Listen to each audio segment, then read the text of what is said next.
hope it works. I'm sorry, I may not get it quite right because I'm on a different account and it may not work. So please bear with me, and I might have to. Oh, it's live. It's live. So we're all right.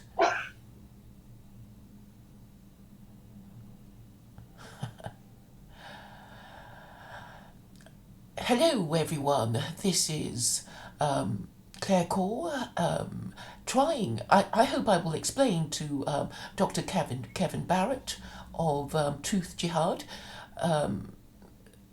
my little idea of a theocracy catering for Western tastes. Dr. Barrett is a Muslim convert, and he has a view on American imperialism and neoconservatism, and in this regard I think we are agreed about perhaps the militant militarism of American foreign policy and why it might attract terrorism. I don't know if this is agreed on by you, Dr. Barrett. Oh, absolutely, sure. I think it's obvious why, even though Al-Qaeda was basically a hoax, 9/11 was a hoax, and most of the alleged headline-level so-called radical Muslim extremist attacks in the West since 9/11 have all been false flag Operation Gladio B hoaxes. Even given that fact, it's obvious why Muslims need something sort of like Al-Qaeda, but much, much, much better to dissuade genocide of Muslims all over the world. Muslims need a military capability and power that can stop the Muslims from committing, or rather the Indians from committing genocide against Muslims in Kashmir, the Chinese from committing genocide against Muslims in East Turkestan, the Zionists from committing genocide against Muslims in Palestine, and the United States from committing genocide against Muslims in many places around the world. So I'm absolutely with you on this, and then some. Yes, you're saying really that I don't know if you'd agree with me that terrorism is a poor man's war. No, I wouldn't agree with that, Claire. I think terrorism, as Caleb Carr wrote in a wonderful book that came out shortly after 9/11, terrorism, and as all military strategists basically agree, is a military tactic that consists of attacking civilians in order to inspire fear for political purposes. And it's been probably the major method of warfare throughout most of human history. The merciless Indian savages that were decried by the founders of the American Republic really were terrorists. They did, in fact, go after civilians systematically in their intertribal wars as well as in their wars against the European colonizers. So terrorism is simply a tactic, and in fact, the world's biggest terrorist right now is the United States, which systematically slaughters civilians, has murdered 27 million Muslims around the world since 9/11, according to Gideon Palya's statistics. The Zionists are the worst terrorists in the sense that they are the most absolutely rapidly dedicated to exterminating a civilian population that's in Palestine. And likewise, the Chinese are terrorists in East Turkestan, the Indians are terrorists in Kashmir. People who are going after civilians are terrorists, and 99.99% of the time, those are the world's most powerful militaries who are the terrorists. People who resist those militaries are terrorists if they attack civilians, but they certainly are not terrorists if they're primarily attacking the militaries. Therefore, Hamas and Hezbollah are not terrorists. They are primarily attacking military occupation. They're fighting back a defensive anti-terrorist war. So Hezbollah, Hamas, Islamic Jihad, those are the world's leading anti-terrorist groups today. I see. I suppose I categorize terrorism as being committed by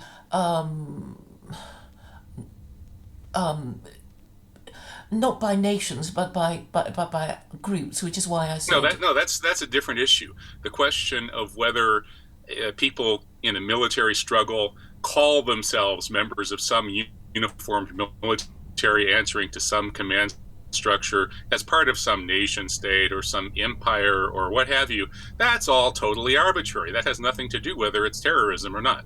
And in fact, most of the time, the people who are the most noble in the struggle are struggling against the uniformed military.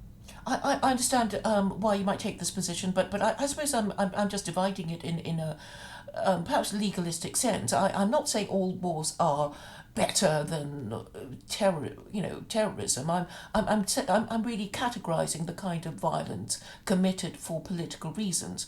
It was von Clausewitz who said war is an extension of politics, and I am categorizing terrorism as a form of politics using violence. So I'm saying really that if they're just wars, I'm inviting people to ask themselves whether there are just acts of terrorism. If we agree that there is such a thing as a just war, and I would say that just wars are only can only be defensive wars, and imperial wars are not just wars, shall we say? Yes, I agree completely. And in fact, the criterion of whether a war is just or not is indeed the criterion of whether it's an aggressive war, which is unjust, or a defensive war, which is just.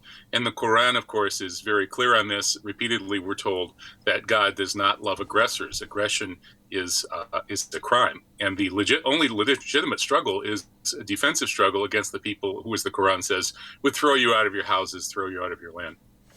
Indeed, but the Quran does allow imperial wars, really, doesn't it? Because it allows a collection of the jizya, which is a conditional tribute, is it not? Well, I don't think that it's easy to interpret the Quran as allowing aggressive imperial wars per se. I think that historically, the early Muslim community did sort of, not so much by its intention, but by the vagaries of history, find itself involved in expansionist, aggressive imperial wars. Shia Muslims would say that this was one of the key problems with the wrong leadership that took over after the death of the Prophet Muhammad, peace upon him, that even those early so-called rightly guided caliphs were supervising what were essentially aggressive wars. During the lifetime of the Prophet, however, peace upon him, these wars were what happened was it was a defensive war by the Prophet's divinely guided community against the polytheists of Mecca, who were trying to exterminate the Prophet and his community. So it was an existential defensive struggle. And in the course of that struggle, the various tribal affiliations in Arabia lined up on one side or the other. They ended up lining up on the side of the new Muslim polity when the Muslims took back Mecca. And by simply this process of tribes converting to this mega tribe led by the Muslims, that process led to wars against the tribes that hadn't converted. And booty, of course, was taken, as it always is in war. And before you know it, you had an empire coming out of nowhere. But that was never God's intention as revealed in the Quran. It was never the Prophet Muhammad's intention either. What, to acquire empire? But surely That's Islam right. is a universalist religion that does kind of say it wants to take over the world. Perhaps we should just acknowledge this. Where does it say that? Well, because it calls itself a universal religion. And Right. that it is better for you to adopt it rather than not adopt it, and there is the incentive of exacting jizya to encourage Muslims to expand their empire. Well, the jizya was like every verse of the Quran. To properly understand the Quran, you do need the occasions of revelation. And these are historical contingencies. When we look at the various verses, we try to understand the conditions under which they were revealed. And the verses that have a jizya or poll tax for non-Muslim communities are setting up a political system in which those communities are given autonomy, and rather than submitting to the rather exacting Islamic wealth tax or zakat, the non-Muslim communities are essentially given their own right to rule themselves, and they have to pay something for the protection of the Muslim community. The Muslim rulers are supposed to be following God's law. They are supposed to be absolutely ethical. They're supposed to judge purely on the basis of justice, even if it's against their own close kinsperson or their own group. The Prophet Muhammad, peace upon him, made a famous example of this when there was a dispute between a Muslim and a Jew, and he decided in favor of the Jew, somebody who was not, and it was an individual who wasn't very well liked. And that's just one example. Even the not so necessarily rightly guided caliphs did the same sort of thing. So the basic Islamic setup here, as we're getting from Quranic revelation that was to some extent actually implemented in the early days, is that a divinely guided leadership, which is acting with excruciatingly high ethical standards, and that's very important, is then essentially accepted and welcomed by not just the people who have professed the religion of Islam by accepting this final revelation from God through the Prophet Muhammad, peace upon him, but also the people who haven't, for whatever reason, presumably because they don't know enough about it. But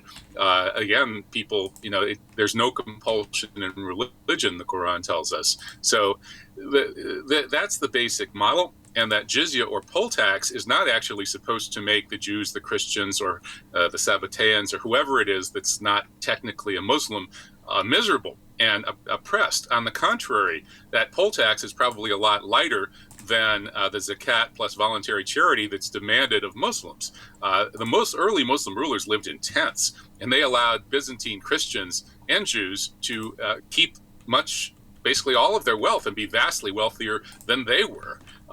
And that's the model. So the jizya, and we see this throughout the early centuries of Islam, there was not really that much financial incentive to convert. We're always told by Western historians that that's why there was this gradual conversion to Islam. Muslim rulers administered largely non-Muslim populations, and in many cases, some of those populations sort of gradually converted to Islam. And we're told that, well, maybe that was partly because they got financial advantages. Well, maybe if they were crooked, but if they were honest Muslims, they would be giving away a lot more of their wealth if they came to Islam than if they didn't.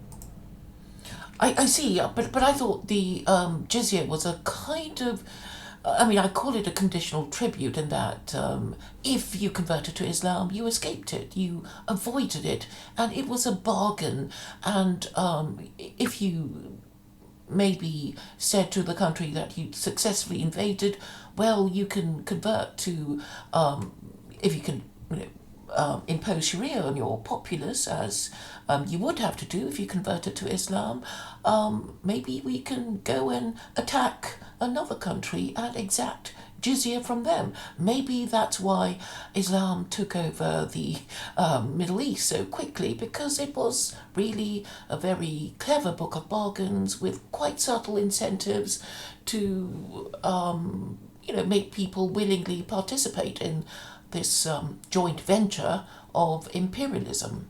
I'm not for one moment saying that all empires are bad, and I'd quite like to be able to discuss with you when we can discuss, when we know an empire has turned bad. I think a lot of empires start off good, don't they? The Romans were known for their republican virtue in at least at the beginning of the empire, until they grew decadent, and perhaps the British did deserve their empire for a while when they did go around civilizing other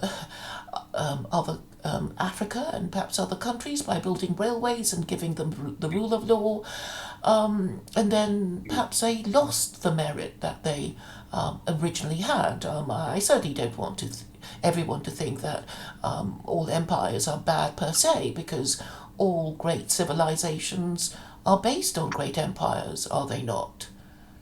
I think you have a point. And if you were going to argue that Quranically, I think rather than pointing to the jizya, which perhaps it operated to some extent the way you're describing, although I do think the material incentives for these early wars of conquest may not have been so much just jizya as actually appropriating lands and things like that. There was a lot of that kind of wealth-seeking behavior. And yes, it was a very well-tuned machine. And so I suppose the ideals in the Quran met the reality and got warped a little bit. as far as whether empires, if you're going to defend empire on a Quranic basis, I suppose the way you would have to do it would be to talk about the issue of justice and injustice. That is, if a ruler, whether it's Dhul Qarnayn in the 19th surah of the Quran, Surah Al-Kahf, or the various other kinds of rulers, the well-guided rulers cited by the Quran, Solomon and so on, are opposed to injustice. And so when Dhul Qarnayn, this conqueror who is essentially seen from a relatively benign perspective in the Quran, goes across the earth civilizing people, and many say that this example is based on the historical example of Alexander the Great, that this is not entirely bad because he's imposing justice. And that is the lesson that's taught in that story, whether it's based on Alexander or not. So in any case, yeah, there's something to that. I suppose the only empire that one could defend, and indeed really the only kind of government that one can defend at all, is a government or empire, which I guess an empire is just a bigger government that is adhering to justice. And that is a very basic Quranic precept. So if you have a couple of polities side by side, one is relatively just and the other less so, and there is a conflict, the relatively just one may, by Quranic principles, have the right to fight, and not just fight until the other side stops, which is what the Quran says. The Quran says God doesn't love aggressors. The Quran says you fight them until they stop fighting you, and then you stop. Mm-hmm. But where you stop exactly, where you draw the line, you want to stop somewhere where they're not going to keep causing the same problems for you. And in some cases, this is going to lead to you taking some of their lands, establishing some kind of more just governance over them, and establishing an empire. And I think that is the kind of thought that guided the early Muslim empires.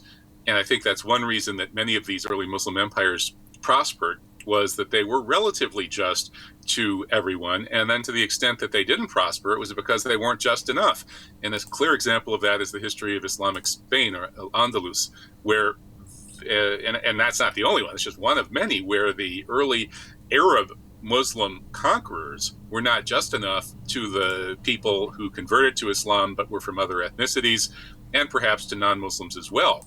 They'd been invited in by people who thought they were going to be just. The Jews brought the Muslims into Spain because they thought that from what they saw, the Muslims were going to be far more just than the Visigoths who'd been ruling Spain. Mm-hmm. And similar situations pertained in Byzantium and elsewhere.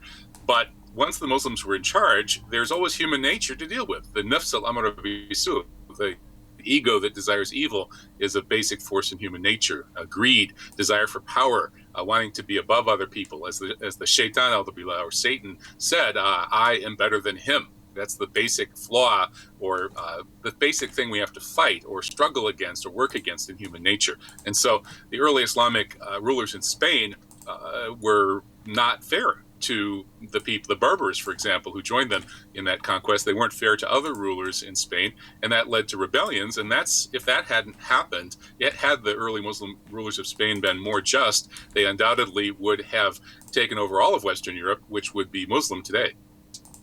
I see. So when people break their own rules, that's when you can say conclusively that was when the rot set in. I think so. And, Ibn Khaldun talks about this, although from a less purely moral perspective, when he talks about the asabiyya, this quality of sort of strong fellow feeling with the group that disappears when people, civilized people in cities, become decadent. And I think part of what disappears is not just the fellow feeling per se, but the fellow feeling in under some system of ethics, ideally a divinely guided system of ethics like the Quran provides, but even other groups have their own revelations and their own innate ethical side of their human nature. So those who rule ethically in a system that is suited to human nature, which Islam basically is, normally if they're adhering to that, their polities will prosper. And if they stop adhering to it and become selfish and decadent, then their polities will not prosper. And Ibn Khaldun, the world's first historical sociologist, applied this to the study of history But I think we can see this sort of thing in our own time as we look at our own societies and look around the world and see, for instance, the decadence of the U.S. empire today.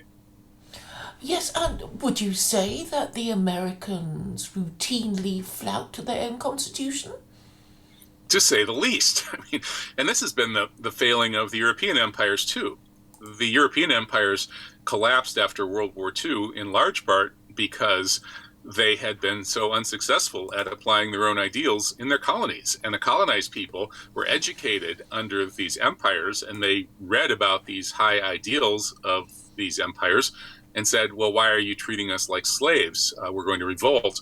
And it was that hypocrisy that then took the wind out of the sails of the imperialists themselves. And we had this wave of countries gaining their independence around 1960, in some cases at the price of blood, as in the million Shahid Algerian revolution against France.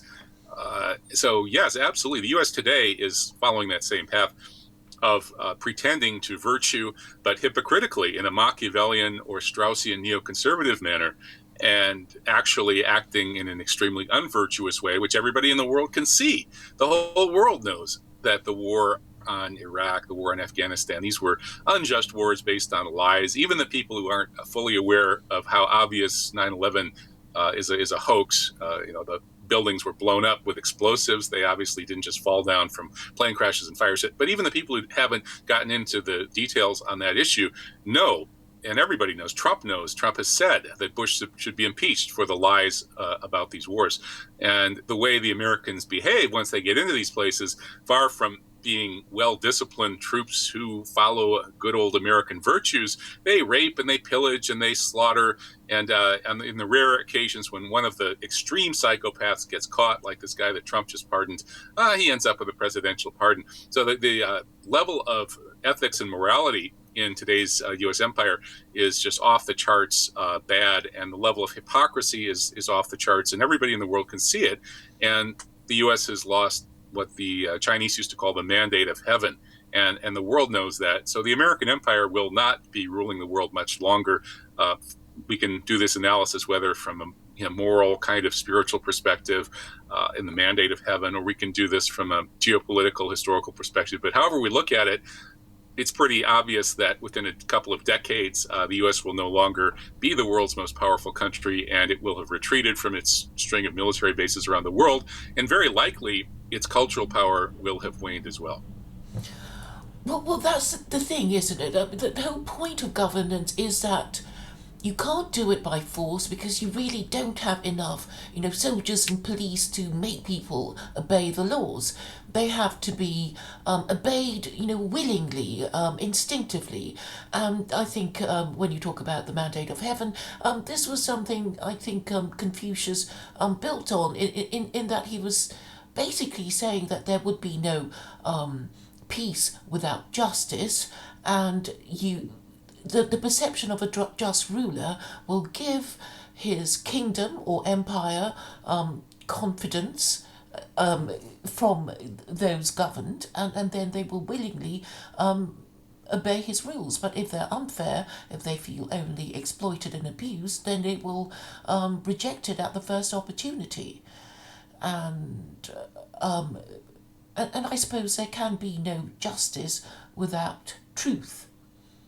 Or laws that follow some sort of reason that can be said to be at least in promoting the national interest. Yeah, this is what political scientists talk about with the term legitimacy. There is a discussion about what makes a legitimate government. And ultimately, there's nothing that you can point to in the objective world that provides this legitimacy. The anarchist political philosophers are correct that it's a figment of our collective imagination, just like the so-called nation state, and so much in our cultural life. It's at a level that's not really the level of material objective reality. But I'm sorry, yeah. What is a figment of our imagination? the notion of legitimacy. What political scientists, all of political science is built around this idea that there's such a thing as a legitimate government. And again, your notion of terrorism, you were trying to propose that anybody who's fighting against a government is a terrorist, as long as they're not working for, if they're not dressed up in the fancy official uniform of some other government, but they're fighting against the government, then they're quote unquote a terrorist. And that presupposes that the government, this bureaucracy or this mafia that they're fighting against, is somehow quote unquote legitimate. However, in the actual world that we live in, if we get outside of our own collective imagination, there's really no difference between the human relationships between the mafia-like people who rule the United States so-called government, which is actually ruled more by a deep state than by, which means that organized crime, than by the official legitimate means. There's no difference between those people and, say Al-Qaeda or the Sicilian mafia in Chicago or the Jewish mafia in Miami or whatever. I mean, they're all just mafias, basically. And bureaucracies are all just bureaucracies. And a mafia has a bureaucracy. Meyer Lansky ran organized crime in the Western Hemisphere for decades because he was a good bureaucrat. He was a good financial bureaucrat. The Federal Reserve and the Jewish money mafia is just another mafia. So these mafias basically have to try to convince people that they are quote unquote legitimate. And then if you do that, then whoever is opposing your interests, you can call a terrorist or a criminal or what have you. And whoever's on your side, you can call an honest policeman or a soldier rather than a thug or a mafia enforcer or a criminal. But there's no difference in reality. So it's all in our imagination. Yes. I wanted to clarify really that I wasn't saying that all wars are necessarily good or all terrorism necessarily bad, because I think you have heard the adage that one man's terrorist is another man's freedom fighter. So yes. We know that Nelson Mandela was imprisoned for many years under terrorism charges, but he died a world statesman.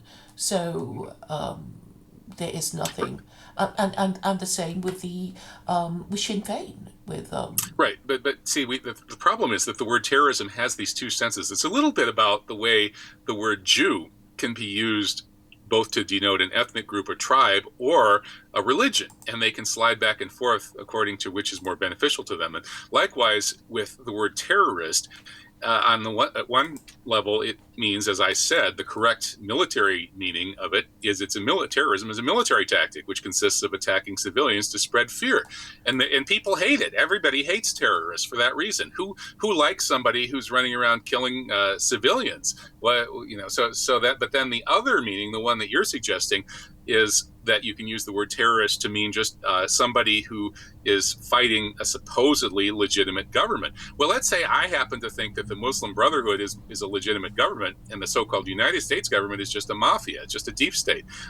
So therefore, I would say the United States government is the terrorist, and the Muslim Brotherhood is the nation that has anti-terrorist forces. But this is totally subjective. There's no objective reality to that kind of definition. I'm not trying to suggest that terrorism is good or bad. I'm saying, really, I'm trying to define terrorism in the most neutral way possible, which is committing crimes for political purposes. So Nelson Mandela, I don't think he killed anyone, but he was convicted of sabotage, I think, which were, I suppose, crimes against property, criminal damage. Right. Well, but again, crimes depends on whose legal system. The U.S. legal system apparently doesn't seem to think that blowing up Serbia's electrical system is a crime. It certainly doesn't think that murdering 1 million Iraqis or 27 million Muslims, mostly civilians, is a crime. And so, again, the word crime is a problem here, too. Again, I think it's really better, Claire, to just stick with the correct meaning of terrorism, which is the military tactic that consists of killing civilians to inspire fear. And we should call out the people who are using that dishonestly to just try to stick an unpleasant label on their political enemies. I understand where you're coming from. I suppose I just want to, I want to try to be neutral about these acts of violence because it's controversial and so that we can finally get to consider what is good and what is evil, because a lot of, well, even murder can be justified by the defense of the defense of necessity, i.e. self-defense. Mhm. Yes, and indeed in the Quran it actually points that out in the famous ayah that says that whoever kills a human being unjustly it's as if they had killed the whole world. But it does include that unjustly part. And so you're right. And so we do have to try to figure out justice. And, I respect your attempt to have law as the basis of justice here and to say that somebody who's committing crimes is a terrorist. But that really is going to include pretty much all militaries in all wars, or at least the vast, vast majority. So I think that's probably... I suppose what I'm trying to say is also the quality of these of the military actions. You can say, well, the proof of the pudding is in the eating. Did what Hitler did useful to the German nation? Obviously not, because he led his people to defeat and disaster.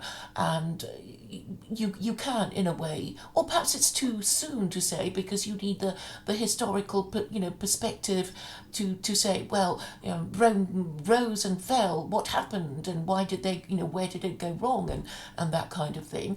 And I suppose with empires, you can say, well, the great thing about empires is that they bring peace and easy travel and no need to change money and that kind of thing. So and this you can see from the way the European Union member states were so happy to what's called pool their sovereignty in order to move freely within all these different sovereign European states that were once upon a time, countries that had borders and,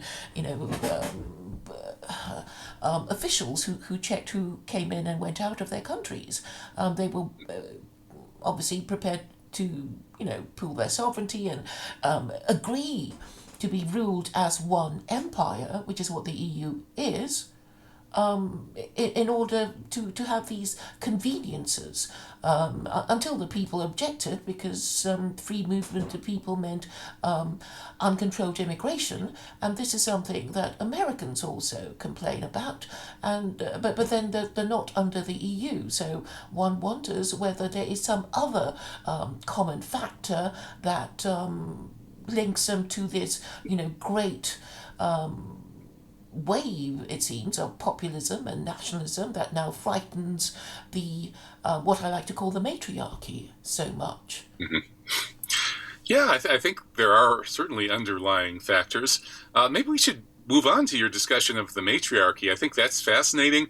Your work on secular Koranism is really one of the most interesting intellectual openings that I've seen in a long time. And I think it's very important, because I think that the reason that Islamic governance has worked, and to the degree that it has worked at various times and places, it's been largely because non-Muslims have welcomed it and wanted it. As I said, that was true of the so-called conquest of the Byzantines. And many of the people in the Byzantine Empire were fed up with the corrupt elites, their decadence, their high taxes, their endless wars with Persia that had drained the treasury. And when the Muslims moved in with relatively high levels of justice and equity and fairness and morality and ethics, and were willing to keep peace and live in tents and let everybody have autonomy and practice their own religion, this was seen as very positive. And likewise, Islamic Spain did okay. It ultimately didn't do well enough to have everybody in Europe want to join it, but it did pretty well. The Ottomans did relatively well. They exacted relatively light taxation and treated the various subject peoples fairly, for the most part, with some exceptions. So yeah, I think that that's right. But I'm curious to get into this discussion of Quran and matriarchy, because I came to Islam not just because I had a spiritual intuition, of course, which I did. I had a little bit of a conversion experience with that, based on mystical things. But at the same time, as I looked at it, I said, this is too well attuned to human nature to be something that some illiterate desert guy thought up. There's something really magnificent here, and part of it is the family law that you write about. It seems to me that the sort of modest regulations on the way people form families, which are the most sort of basic building blocks of polities and civilizations, are perfectly suited to human nature. They don't err too far on one side and they don't err too far on the other side. And in terms of building families, what they're really primarily about is keeping a high ethical level that involves paternity. That human nature is such that for men to exercise their better natures and to sacrifice to take care of people who are weaker, which would often include women who are raising children and the children, that the men need some sort of rules, some incentive structure to do that. Otherwise, they'll just rape and pillage. And the Islamic code, as revealed in the Quran, struck me as almost supernaturally perfect for dealing with the situation, which I think is a mess in today's West. You're calling that mess a matriarchy. I don't know if I would call it Sodom and Gomorrah, or maybe unprintable words. But I think you're really onto something here. Well, let me quickly define for you what I think patriarchy is, and I would define patriarchy as a society that prioritizes the preferences of married fathers. So the converse for the matriarchy would be defined as a society that prioritizes the preferences of unmarried mothers who casually conceived their illegitimate offspring and casually parented them. So, as far as I'm concerned, it's a no-brainer as to which society you should prefer to live in if you want to live in an advanced civilization. And it's funny that you're being threatened with censorship and you're having bad names thrown at you, and rotten fruit for saying this. And it seems so simple, obvious, and in line with a common sense understanding of human nature, reinforced by any anthropology that one may read. And finally, it seems to me that your perspective is shared to a large extent by most of what might be called the Muslim world's feminists, or educated women from Muslim countries, who many of them are just horrified at the status of women in the West, who are essentially forced to fend for themselves in a hostile and unpleasant sort of workplace environment, and not get much support for raising children, and then the men get all the free sex they want without any responsibility. What kind of world is this for a woman? It's hell. And yet for some reason these feminists who supposedly care about women are all in favor of this hell. And I suppose it's because ultimately the real loser here isn't so much just the women, but the children, because then the children grow up without the attention and resources that they would get if only married men are allowed to have sex and must take absolute responsibility for the well-being, financial and otherwise, of their wives and children. And that's what civilization is based on. So what you're calling matriarchy, I would say, is just kind of something you can't even call it uncivilized, because people without cities know enough to make sure that men take care of women and children. Well, I think it's pre-civilization, because when we talk about matriarchy, really we are talking about a state of human civilization that you can't even know, because civilization presupposes the existence of cities. So we're talking about a time when marriage had not been invented. I think that was what, and I think, when we think about that, we're talking about the Neanderthals, who were, superseded by Homo sapiens, who I think might have been the ones who first discovered marriage. because it was obviously a more efficient way of organizing your society. It would make the man more interested in his offspring, his legitimate offspring, and the family unit was a kind of division of labor, making society more efficient than the other kind, where everyone was expected to muck in, and men were really quite sure whether the children that they thought were theirs were really theirs, and so it excuse a more casual approach to parenting, and that had a knock-on effect on the progress of the next generation, because it seems to me that all civilizations rise in patriarchy and decline in matriarchy when people forget the rules that originally put them in the position that they were in at their peak. I think that's an interesting hypothesis, and I like the way that you've followed this line of thinking to arrive at a position that the Quran is the best foundational legal document.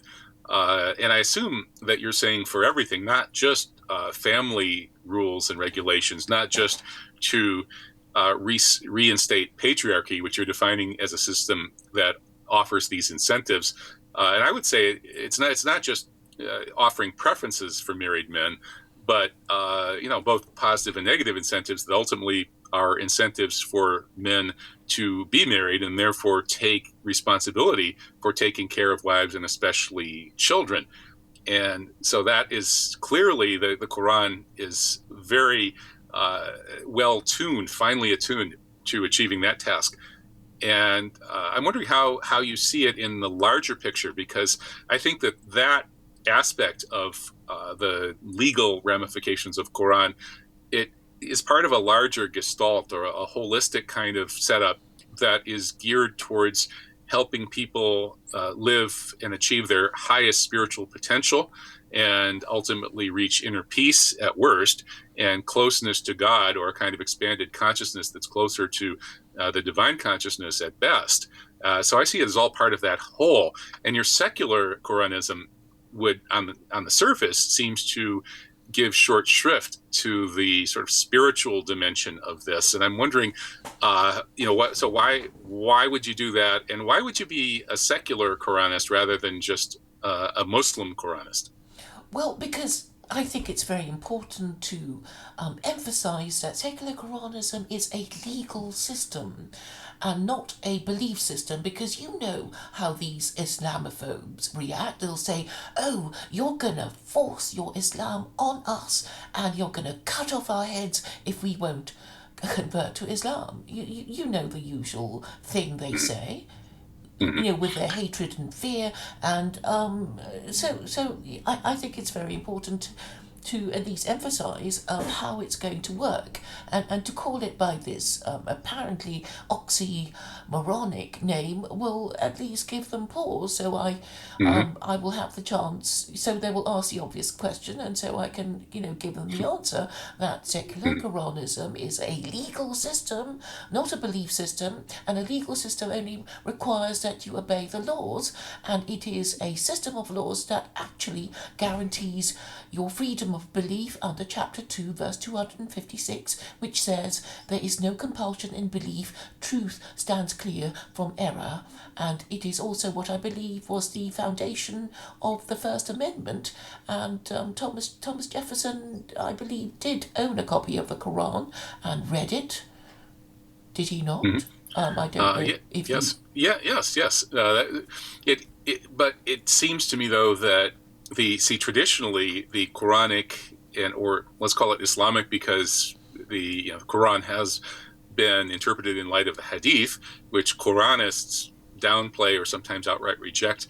But in any case, the Quran and Islamic governance has traditionally been applied to Muslims, and the people who didn't accept Quran were essentially seen as non-Muslims who had the right to use their own legal systems based on their own divine revelations or what have you.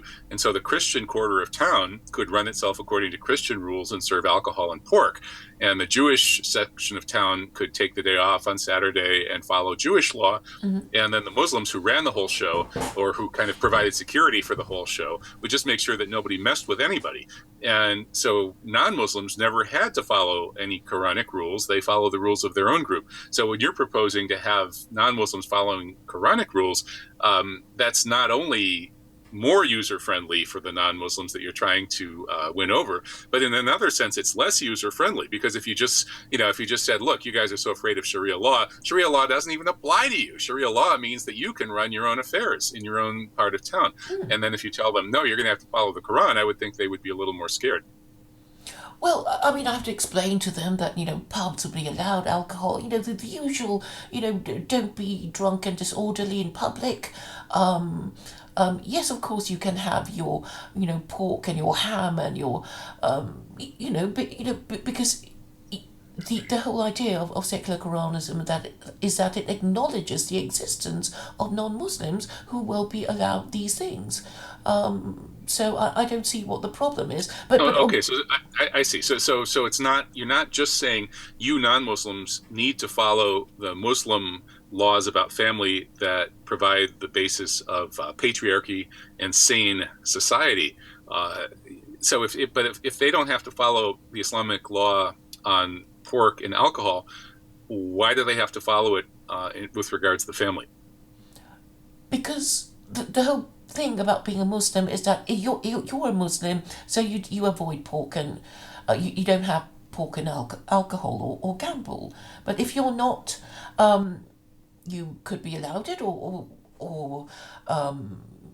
there isn't a law that says you have to ban those things. So if they want it, they can have it because they're not Muslim, and these laws don't apply to them anyway.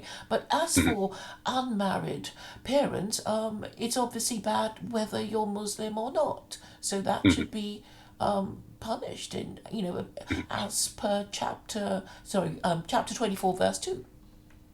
But that was always the case in Jewish communities and Christian communities as well, until Judaism and Christianity declined. The 19th century was the century when, I think the guy Wilson wrote a book called God's Funeral. That's right. So the mid to late 19th century saw Christianity decline. Judaism had already become more secularized as the leadership of the Jewish community, at least the financial leadership, power leadership, got more secularized even before that. So it's not, I don't think it's just that Islam is somehow different from Judaism, Christianity, and for all I know, most interpretations of Hinduism and Buddhism and what have you. But it's that the Muslims have largely held on to Islam, at least a lot more than the Christians and the Jews have held on to their religions. Indeed, because it's clearly stated in chapter 24, verse 2, that fornicators will be punished publicly with 100 lashes. I don't think Judaism even mentions fornication, does it? I mean, it doesn't mention it in the Torah. Well, adultery, there's the stoning to death for adultery, that's from the Torah. And there are, of course, ignorant Muslims who have followed that custom based on what I would consider to be very dubious hadiths. And it isn't just the Quranists, that is, people who reject the hadiths or grossly downplay them, who I think would agree with me, or many of them anyway, about this. Sheikh Imran Hossein, who I find the most honorable and the most reputable Muslim scholar on matters of public policy and international affairs, has said the same thing, that when the Quran provides a clear legal basis for a punishment, means sex outside of marriage, 100 lashes, then all of these hadiths about stoning here and whatever, that they conflict with the Quran. And as a sane Muslim scholar, not a Quranist, but just as a normal, sane Muslim scholar, you have to give preference to the Quran. And so Sheikh Imran Hossein does, and on a number of other cases as well, he has been willing to dispense with supposedly authentic hadiths because they obviously conflict with Quran, or even in some cases with just basic common sense. Yes, so, indeed. Yeah. Because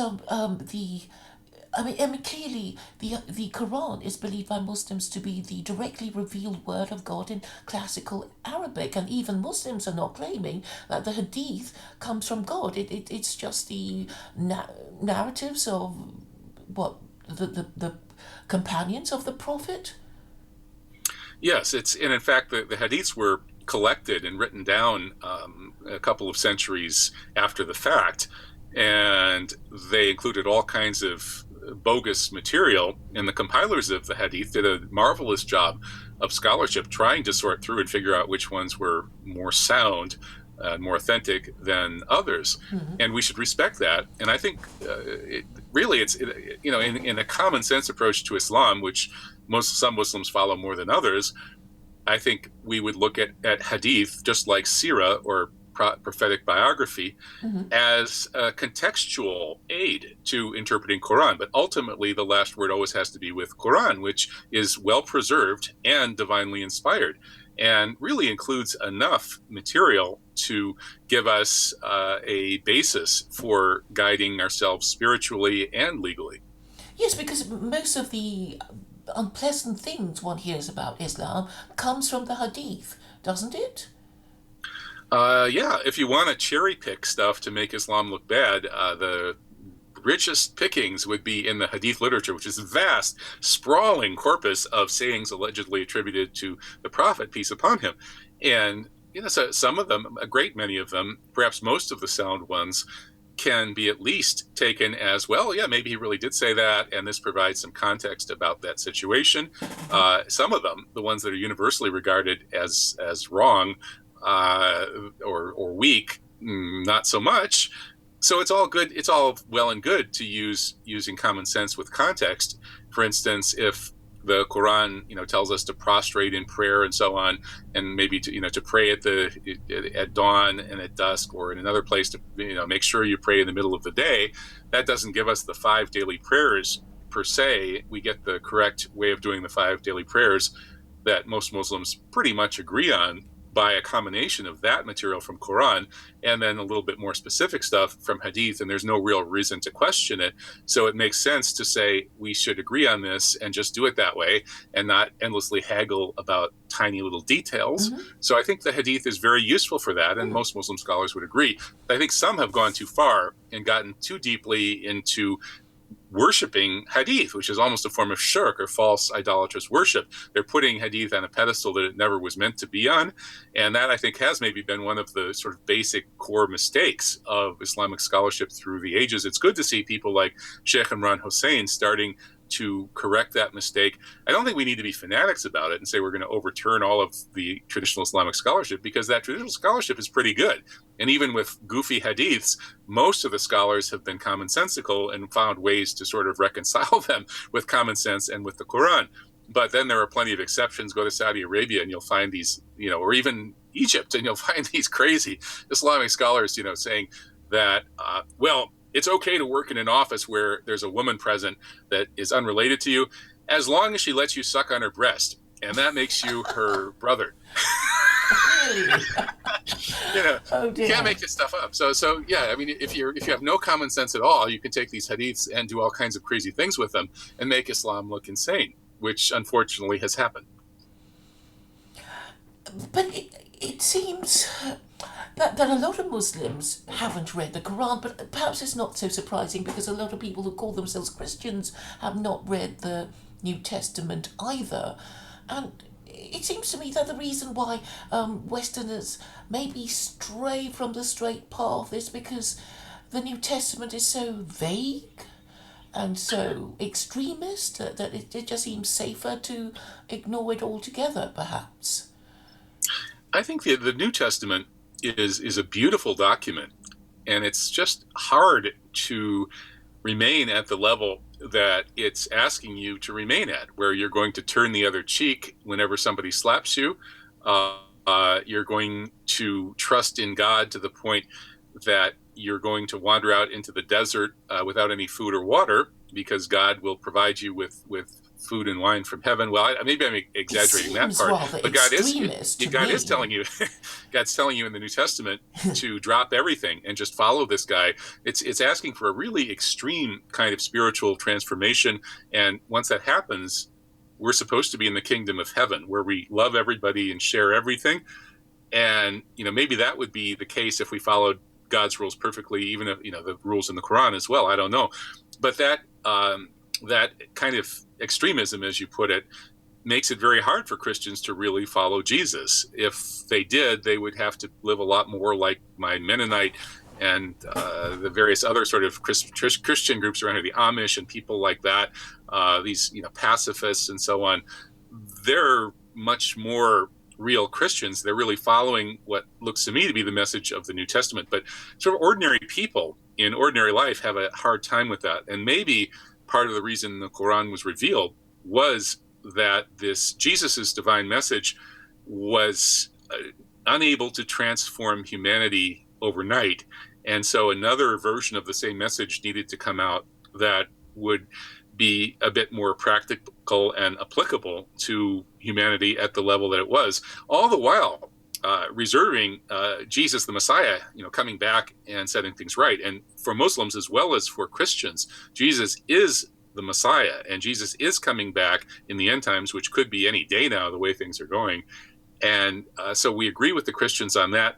But I think that Christians, if they actually read Quran, might come around to your way of thinking that, as we wait for Jesus the Messiah to come back and help us rise to this incredible spiritual level, which is what Jesus was teaching, maybe we should follow the Islamic precepts, which are also really part of Christianity.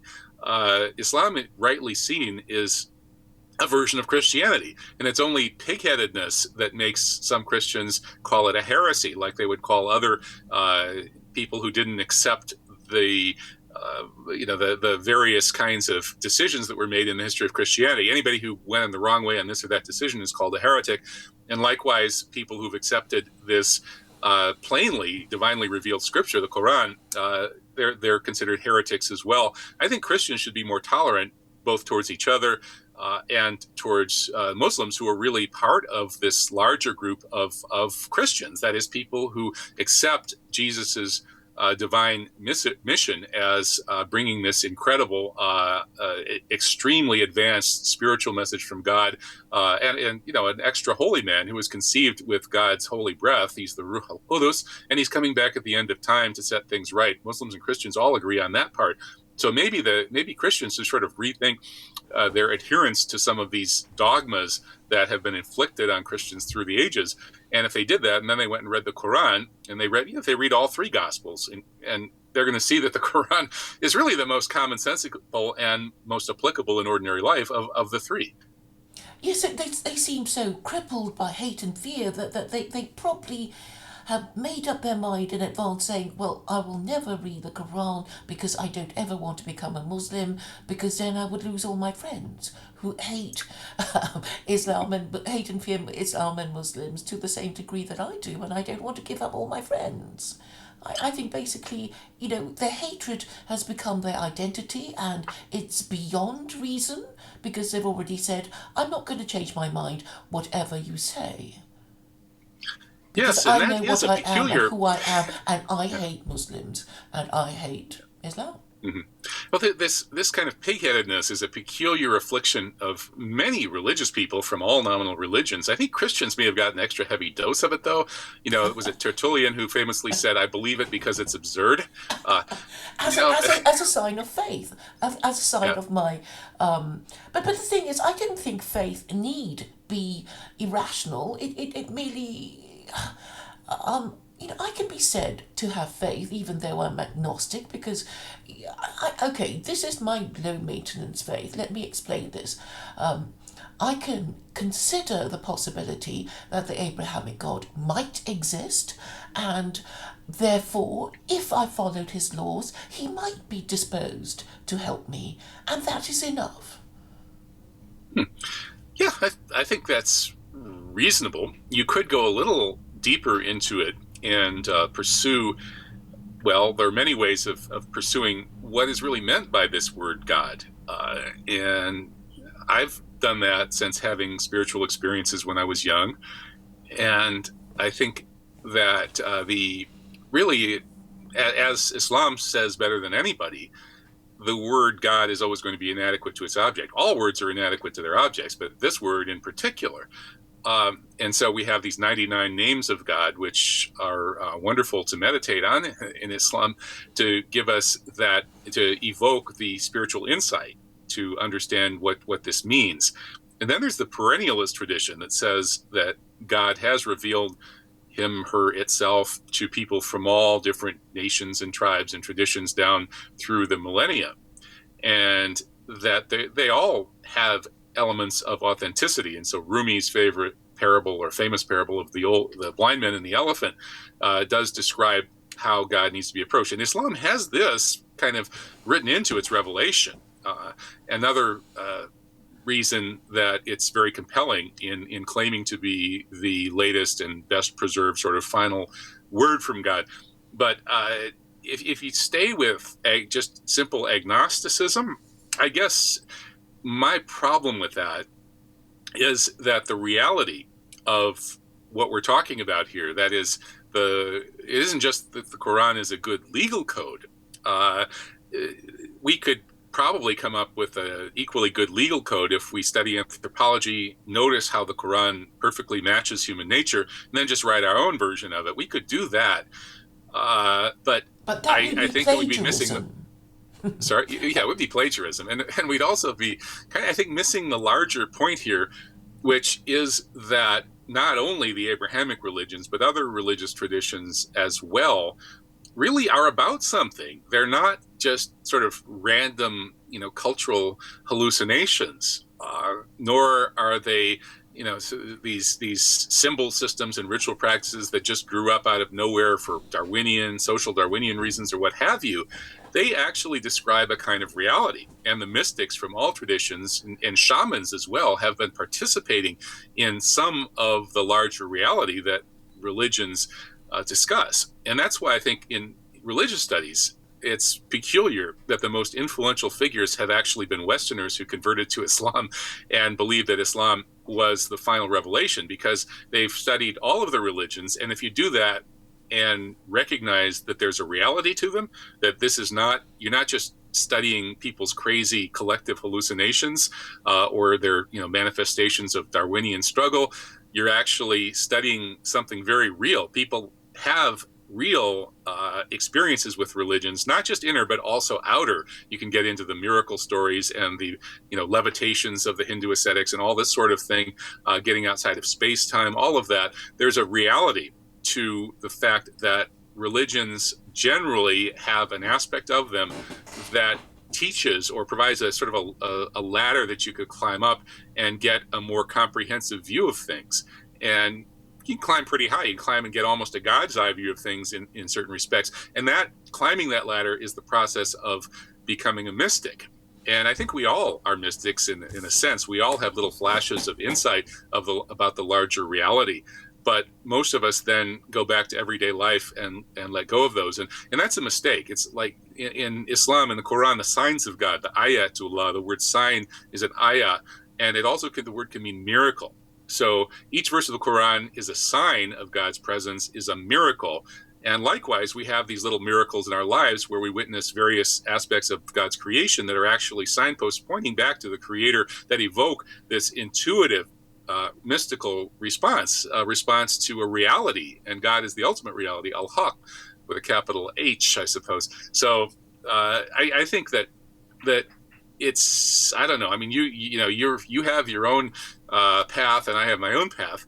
But I do think that anybody who starts really exploring Quran is likely to perhaps go beyond the legalistic side and get deeper into the larger reality from which all of this emanates. Yes, I suppose what I'm trying to say is that I think a general belief in God would actually improve society and lower the crime rate. I'm sorry to be so utilitarian about these things, but you're very utilitarian. and I do take these terrible shortcuts, and I remember my teachers of old would complain as being oversimplifying things when my essays on history, and I'm kind of that's saying, a valuable talent. So I'm kind of saying that look at the Jews. They've been worshipping the most powerful entity conceivable, because that's what the Abrahamic God is. You can't think of anything more powerful than the Abrahamic God, who has the attributes of being omnipotent, omniscient, being perfectly moral, being unique and supreme. So, so I guess these are the most important attributes of God that we can think of, and if we think of those attributes, we can't think of anything more powerful than that kind of God.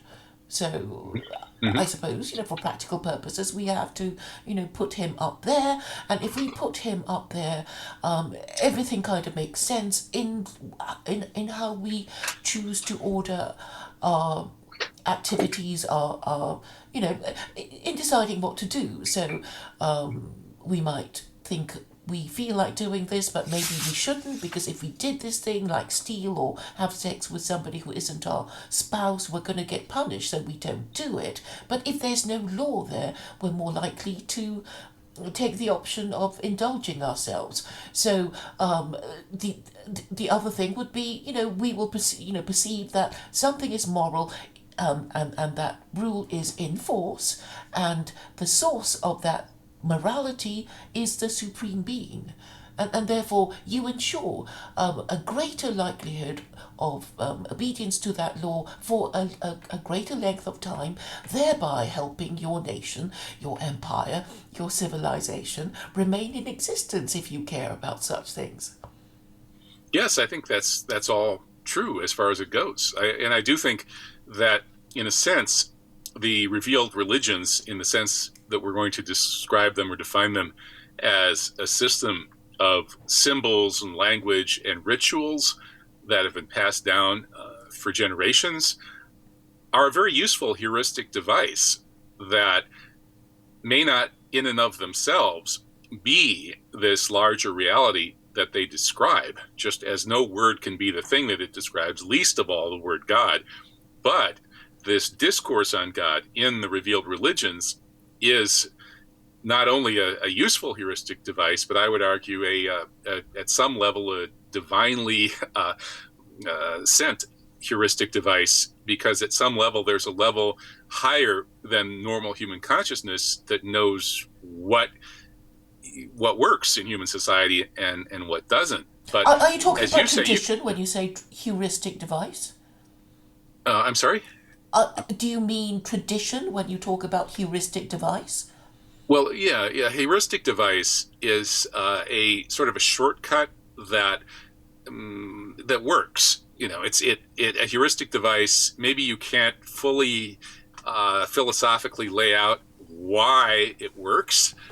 Maybe you admit that it's a gross oversimplification of the real state of affairs, but it still works. And likewise, at some level, I think that if all of the mystics would agree that if you've got really fully experienced the presence of God in an intense enough way, and that's left you at a high enough station, Sufis use the word that translates as station, you're not going to have a problem with being greedy. You're not going to have a problem with wanting to have sex with somebody who's not your spouse. You're not going to have a problem in wanting to drink and gamble and eat pork.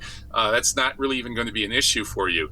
But since most people haven't yet reached that level, and who knows if they ever will, in the meantime, we have, how are we going to describe this reality that the mystics actually have tasted in such a way that at least some of the moral benefits and guidance will work for these people who just aren't going to get this in the mystical terms. And so the exoteric level becomes a kind of heuristic device. And I do think, in a sense, that's what the religious traditions amount to. And I would, in my view, they're divinely ordained heuristic devices.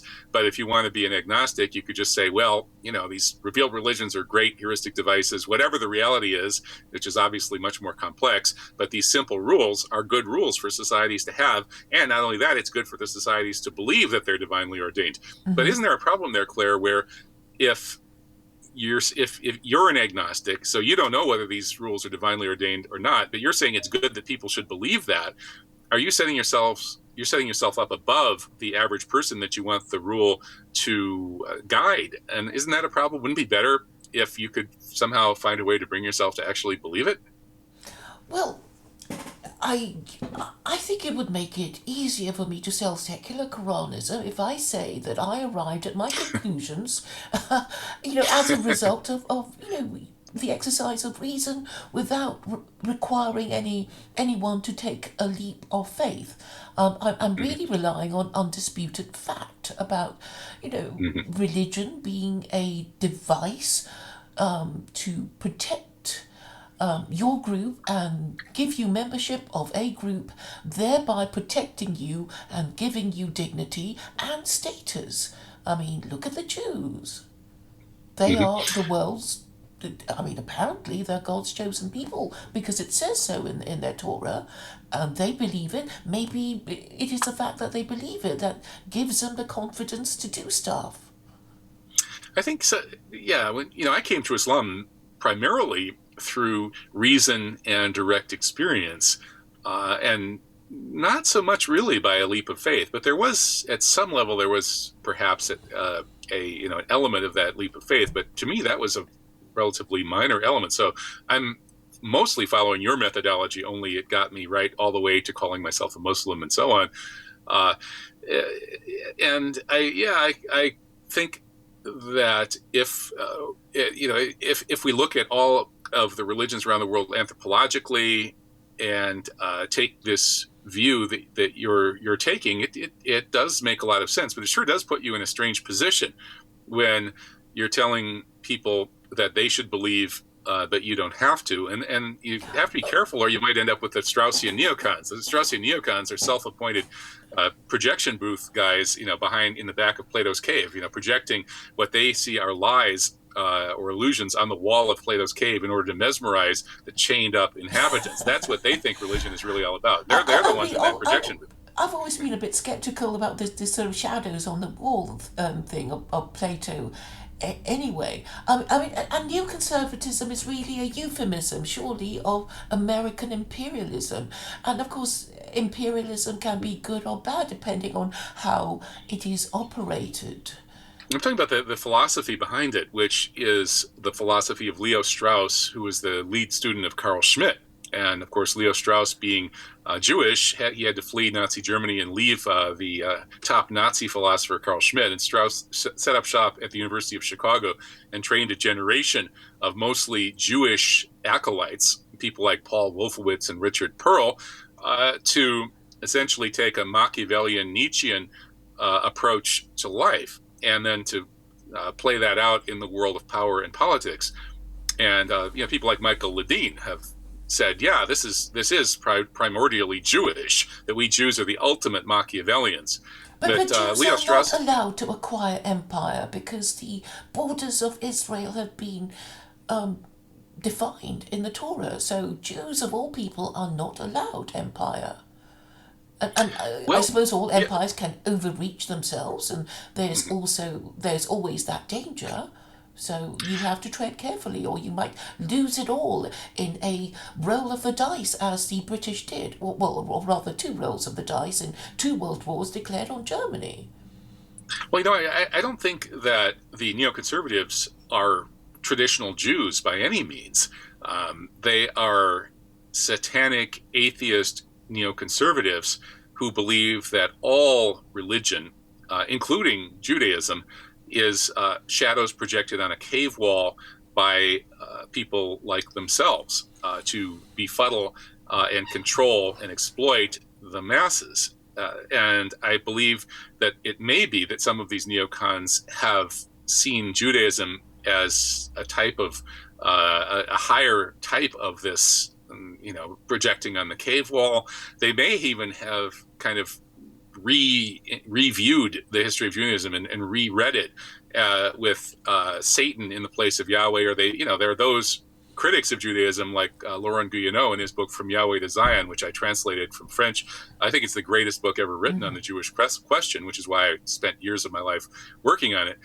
And Guyonneau goes into this business of Yahweh being set, the the evil god from Egyptian religion, the god of the outsider bandits who threaten civilization, the wandering Habiru or Hebrew tribes people. That then became their tribal idol. And Yahweh was a tribal idol long before he became a universal God.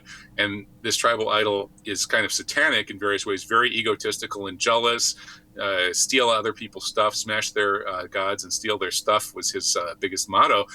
And so it may be that today's neocons, who don't believe in any revealed religion, think, hey, this Jewish tradition is great in terms of giving us a mind control system to amass wealth and power, not only from other people who consider themselves Jewish, but from everybody else as well. Mm-hmm. And of course, they would say the reality is that there's no truth and there's no justice, and you just make it up as you go along, like Nietzsche said, and therefore Satan, who rebelled against the reality he was given, is the ultimate hero. So we're rebelling against reality as it's given to us, and there's no God giving it to us, but if there was, we would rebel against him too. And we're making up our own reality. As Karl Rove famously told the New Yorker, we are an empire now. We invent our own reality, and you, the reality-based community, will just have to keep following us years behind us, trying to figure out what we do. So these people are satanic atheists, and they may or may not, they're different in terms of how much they've delved into the Jewish tradition and tried to make that harmonize with their satanic atheist philosophy. Well, isn't there okay, I happen to know that Baruch Spinoza was excommunicated by his fellow Jews for the heresy of pantheism, which they equated with idolatry. And it occurs to me that maybe Jews who say things that go directly against their religion should be excommunicated, and I have proposed a register of Jews so that unobservant heretical Jews can be struck off, so they can, no longer trouble Gentiles with their crazy ideas while claiming the privilege of special protection because of their ethnicity or religion. I bet that statement is making you as popular in certain quarters as you're proposing that slutty women who have sex outside of marriage should be lashed 100 times. I've noticed you've taken some heat for that. So I really admire your ability to court controversy by making these kinds of provocative statements that actually, they sound outrageous from within the current cultural dispensation. But anybody who's capable of stepping outside that cultural dispensation and trying to think things through a little more objectively and rationally will see that your apparent outrageousness actually makes a certain amount of sense, that there's method in your madness. And I think you're quite a genius at that, Claire. So hats off to you. Oh, thank you. I have mentioned the Register of Jews to Duvid, and he doesn't like the idea, but I think it would actually protect them. I can't imagine why not. No, I mentioned it to Luana Goris, who has streamed with me, and she doesn't like it either. But I'm saying, okay, it would significantly reduce their numbers, but then it would be a kind of, thing that you would actually want to be on if you were proud of being Jewish. In a sense that, if you were a pupil going to school and your name's on the attendance register, then you're not a truant. And therefore, if you have attended your school, you want to be on the register. You don't want to be not on the register when you've done all the things that entitled you to be on the register. And I think a lot of the problem with Jews, I think, is the fact that the liberal and the Gentile is going mad trying to deal with his problem of liberalism emanating from Gentile liberals, that he just can't do it anymore to deal with clever Jews who've got this protection of ethnicity and religion that's conferred on them by the law. So I think that is really the problem. The problem with Jews is really a problem. The perceived problem with Jews is really a problem of liberalism, which unfortunately has become the religion of the West, and unfortunately does not have a official handbook, so its principles are forever being diluted and changed by unscrupulous political leaders who say conservatism is gay marriage, such as David Cameron, and other such shocking things. And really, people need to be kind of dragged back to basics and say, what do you mean? How can marriage be given as a plaything for same-sex couples and equated with, a man and a woman married to each other struggling to bring up their children? Yeah, I agree that there's a problem. I don't agree necessarily that it's primarily coming from Jews, and also I certainly don't agree with any register of Jews or anybody else. That I think, like, one thing I like about Islam is that it's so simple to convert. You simply recite the Shahada, no God but God, and Muhammad is the prophet of God. I can recite it truthfully, because this is how I think, what I think it means, which is that if the Abrahamic God exists, then there is no other God worthy of worship than the Abrahamic God. And the Prophet Muhammad did indeed reveal the Quran, which is believed So by you could take an if Shahada. You put if in front of the Shahada, and you can take it. Yeah. So you're an agnostic Muslim. Well, that's an interesting category, but I don't think you should be on a registry of agnostic Muslims. I don't think we need registries for this sort of thing. Oh, and no. I only think Jews should be, because simply because they have a genetic advantage over the rest of us. Mm-hmm. Well, a genetic and cultural advantage. I think the problem is really deeper than that. Yeah, I agree that there is a Jewish issue, a Jewish problem, which I urge people to read Guyano's book, From Yahweh to Zion, which again is the best thing written about that. But I think the larger problem, as the Quran would suggest, is that people in the Jewish community, like people in many other communities, have stopped following their religion and have allowed their nafs al-amara bisu, the ego that desires evil or that commands evil, to take over their behavior. And so they're self-interested. And whether they're kind of nepotistically, tribally self-interested, often at an unconscious level, like many Jewish people are, or whether they're just individually self-interested, like most people, especially those who rise to higher positions in society, are in today's world, that's a huge problem. That's a symptom of decadence, and it's also spiritually and morally and religiously wrong. So we have this larger problem of people failing to keep up high spiritual, moral, and ethical standards, following their ego that commands evil in various ways. And maybe Jews have a bigger share of some of those problems in terms of their self-interested and tribally nepotistic behavior that's allowed them to get such disproportionate control over the bank and the press. But isn't it also the problem with Gentiles? It's like, there's so many things you could say to Jews. It's like, hey, aren't you supposed to be promoting the no-hide laws? Is America really a no-hide nation?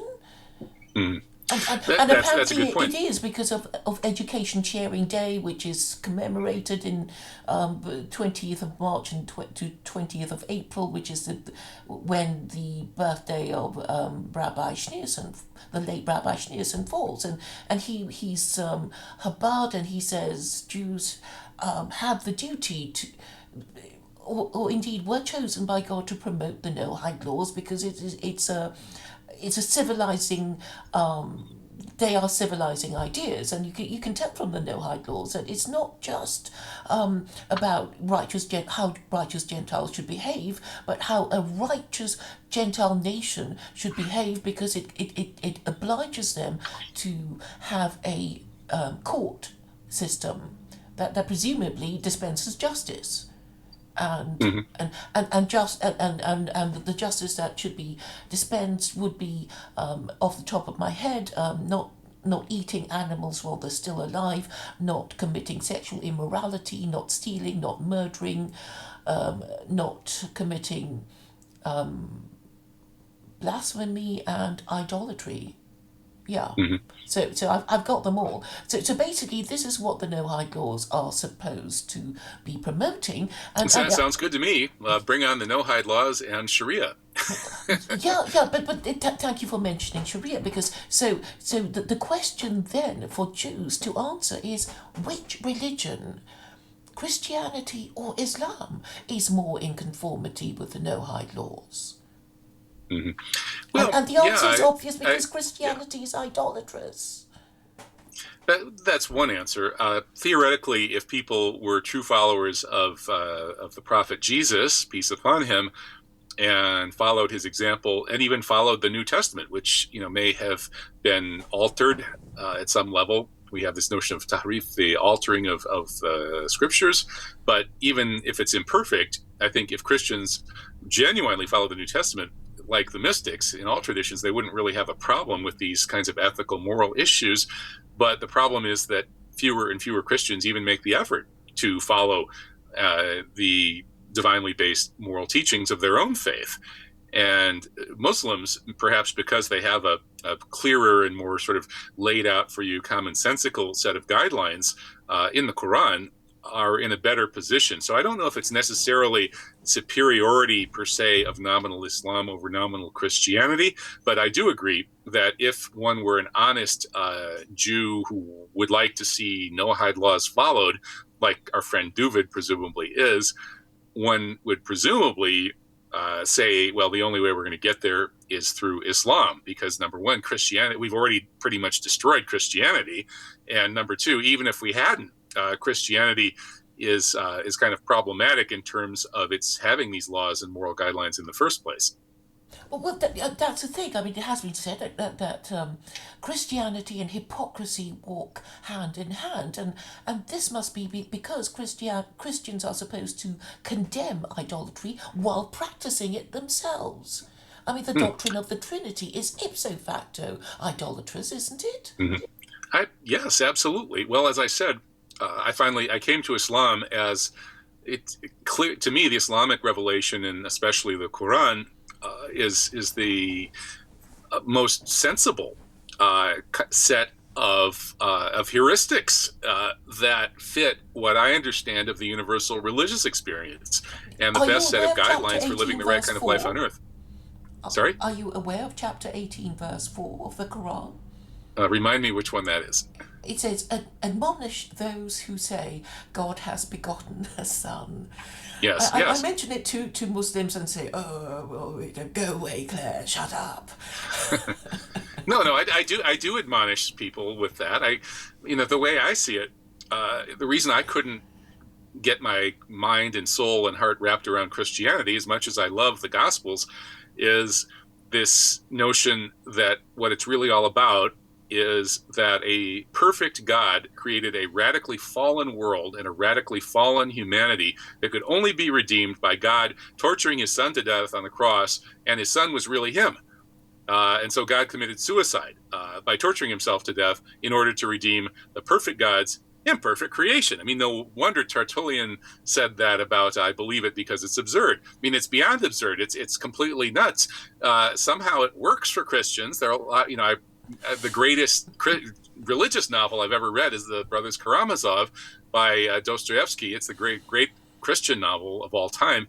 And I have tremendous respect for that Christianity and for the Christianity of the Christian saints and the real Christians I see around me, the Mennonites who built my log house here in Wisconsin, the Amish. I see great things in Christians, and I have to say I love Christianity, and I, more importantly, of course, love Jesus. As a Muslim, I have to love Jesus. But that three gods in one, God tortured himself to redeem a fallen world thing, doesn't work for me. And Islam, in every way, Islam lives up to its promise to clarify and correct the misconceptions and the alterations and the outright, fraudulent aspects of the way that the previous revelations of Scripture have been handed down. And this is one of the ways that it corrects it. It says, no, there's only one God, not three. That yes, Jesus was breathed into Mary with the Ruach HaKodus, the holy breath, and born of a virgin, and worked miracles, and is the Messiah who will come back and set things right at the end of time. But no, Jesus isn't God. He isn't the Son of God. That's a bad metaphor. And everybody is responsible for their own behavior. Whether you are saved or not doesn't depend on whether some other person or God or whatever they are committed suicide by torturing himself to death. Whether you are saved or not depends on what you do. Are you Yes, good? Are you? sorry, I have to say that, I have to point out that Islam dispenses with the need for a corrupt and or at least a corruptible priesthood, which Christianity Yes, requires. Because that's the thing about, the priest forgives you on behalf of God, and the church might sell you an indulgence to get you a shorter time in purgatory, that sort of thing. And it seems to me that the Christianity is a corrupt bargain by which you kind of pretend that you believe that Christ is also God, at the end of your life when you lie on your deathbed and you have the last rite said over you, and you confess your sins, express remorse, and you get holy water sprinkled on you and you go to heaven. Surely not. Yeah, I mean, it's so palpably absurd at the rational logical level. And of course, Pope Benedict tried to claim that Islam is the place where you can't find logos or reason. It's talk about the pot calling the kettle black. That's crazy. But so I mean, this is really anybody who can step outside of preconceptions can see that this basis of Christianity is at best a kind of Zen koan. That is something that is it's meant to be totally irrational. It's meant to be so freaking irrational that it knocks you right out of your rational mind. That's what a Zen koan is. What's the sound of one hand clapping? And you kind of imagine, what's one hand clapping? And then suddenly, whoa, you're out of your rational mind. And now you're actually perceiving reality. And the ultimate reality with a capital R is God. So maybe this Zen koan of the core teaching of Jesus in Christianity is capable of knocking people out of their rational mind, and then their hearts open up and they become saints and they get close to God. And if so, then it's divinely ordained that that's the way some people happen to get close to God or have lead better lives or what have you. So I'm not trying to completely throw out Christianity or insult it or say that it's benefiting anybody. It is necessary. I mean, Christianity was clearly necessary because Islam actually acknowledges its debt, to Judaism and Christianity, and is in fact a synthesis of the two previous religions. So indeed, and its scripture acknowledges it as the virgin birth and Christ as a prophet of God and all that sort of thing. But I thought Judaism with its no-hike laws neatly just invites itself to be used. All it remains now is for a senior rabbi to say, well, it would appear that Islam is more in conformity with the no-hike laws, and it's time we said that. And there was a time when they didn't say that until the late Middle Ages, because I think it was something to do with trade. I think the Jews wanted to trade with Christians and go, start businesses together, and then they decided, Trinitarianism was okay too. But actually, even now, there is a rule that tells Jews that you can't go into churches. Don't go into churches or places of abomination where idolatry is practiced. So, because there are, Jews asking their rabbi, surely I can go to, St. Mark's Cathedral, or any of the great cathedrals in Venice, having paid all this money to go to Venice, and you say I can't go into, but that kind of thing. And they said no. Sounds like a Jewish ethnic joke. No, but it's true. I looked it up. But Rabbi, I paid all that money. Paid all that money to go to Venice, and you can't say I can't go to St. Mark's Cathedral. Hell. Yeah. Right. Well, but that's the thing. But I mean, that's the thing about principles. I think it's like come on, Christians, you already know about the Ten Commandments. You know what God has said about idolatry, and you've been practicing it for 2,000 years. Shouldn't you be a bit nervous? But it's like, oh, we don't care. We love our idolatry. We hate Muslims. We hate Jews. We'll just carry on. I get the impression that they don't think it matters. I think they have a way of rationalizing it, that they don't see it as idolatry, and especially the less theologically theologically educated Christians that I talk to here in the United States, for the most part, really don't like the Trinity. They don't buy into the Trinity. They never really understood the Trinity, and it just gets in their way. What they have in their hearts seems to be what they feel is a personal relationship with God that is somehow sort of mediated by the figure of Jesus. And Americans, by and large, don't really trust their churches. They don't really trust the dogmas and the hierarchies and the theologies. They just kind of want to think Jesus is my friend, and that's how I relate to God, is through Jesus. And Bloom wrote the book The American Religion about this. Sorry? Sorry, I was saying before that they did it to Mary, because Mary was, this sort of, mumsy figure that they might bump into at the market, and they feel, more comfortable praying to her than to, Jesus, who was always surrounded by his disciples and a bit more distant than Mary. And so you can almost sort of chart the history of this kind of idolatry, in that, people prefer to pray to a female deity because it reminds them of mum. In fact, that there are references in the Quran to this pre-Islamic preference to worship female deities. It's interesting. The Quran, as in many ways, it tries to help us rise from the level of misplaced worship of something much, very tangible, a tangible part of creation, like mom.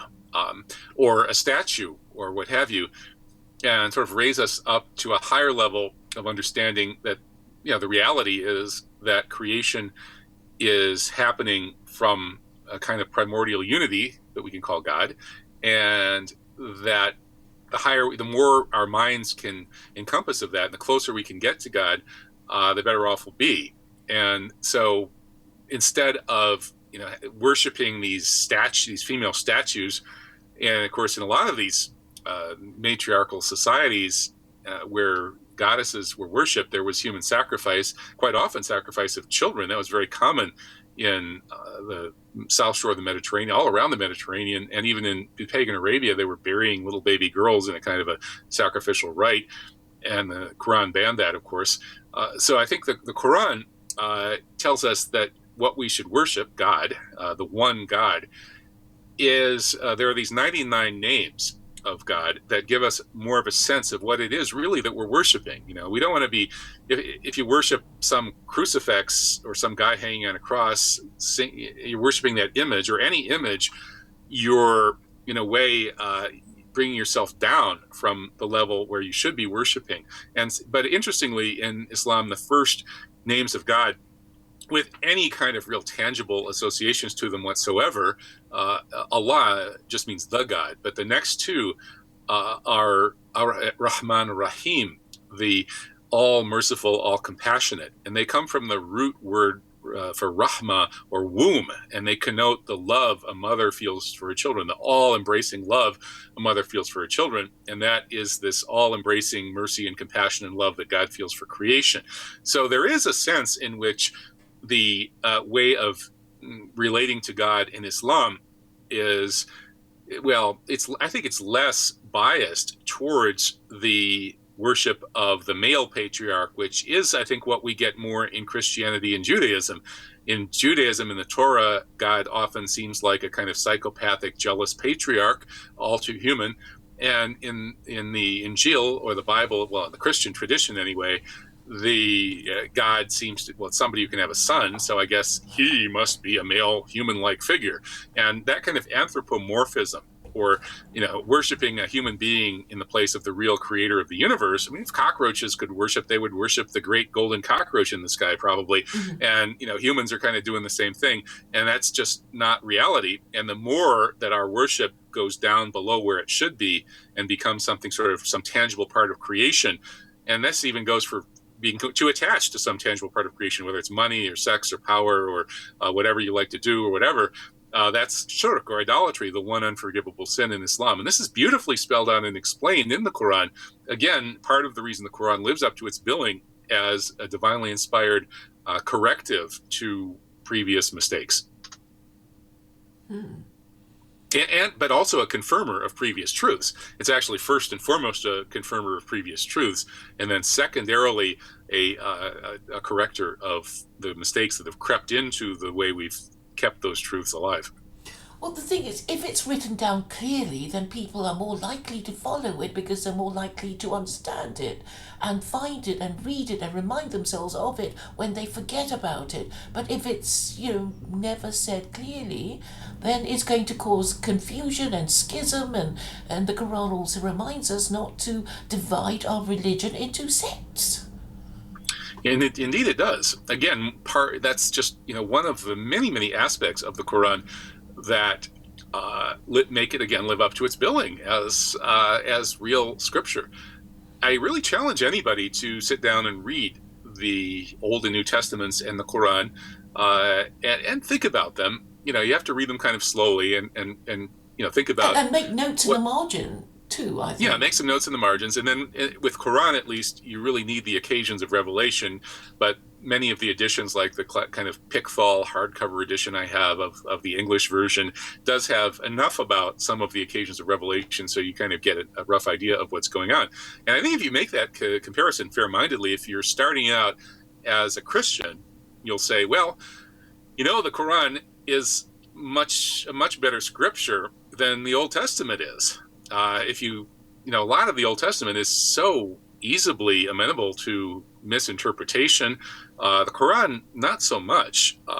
And the Quran is much more, or at least the Islamic approach to things is much more in line with Christianity as a universal faith than the Old Testament is. So if you're a sane Christian and you read all three scriptures, you certainly would be much more likely to accept the Quran as part of your Christian scripture than you would be to accept the Old Testament, at least the Old Testament as it's given, without a major kind of interpretation or revision. Well, it does have better stories, but yeah, I think the important you're right. thing too. It's a great work of literature.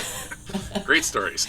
Yes, but it's interesting that the Old Testament or the Torah anyway is written in the third person, and well, the Quran is written in the vocative, is it not? It's God talking directly to the reader, because it's saying you, and talking also to Muhammad, oh prophet, this, that, and the other. It mixes the tenses, Claire. This is a really interesting thing about Quran, and it's one reason that someday I would hope that I can, either not retire or at least step back a little bit from being a professional conspiracy theorist and get back to my training as an Islamologist and also my faith as a Muslim, and write a Quranic commentary about dialogism in the Quran. Might even call it the dialogic Quran. Dialogism is a literary and philosophical approach pioneered by the great Russian thinker M.M. Bakhtin. And he wrote maybe his greatest book is on Dostoevsky's Poetics, but he wrote a lot of other wonderful books on dialogism, including a book on Rabelais. And dialogism is a way of looking at language as taking into account not just the context, like objective contexts, like the occasions of revelation in the Quran, but also the context of who is speaking to whom. And in a dialogic work of literature would include a polyphony of many, many voices, all sort of talking to each other and modifying each other according to who they're talking to. And a monologic work of literature would be basically sort of one voice telling it the way it really happened. Certain epics are kind of that way. The once upon a time kind of thing, you mean? Yeah. Like think of like the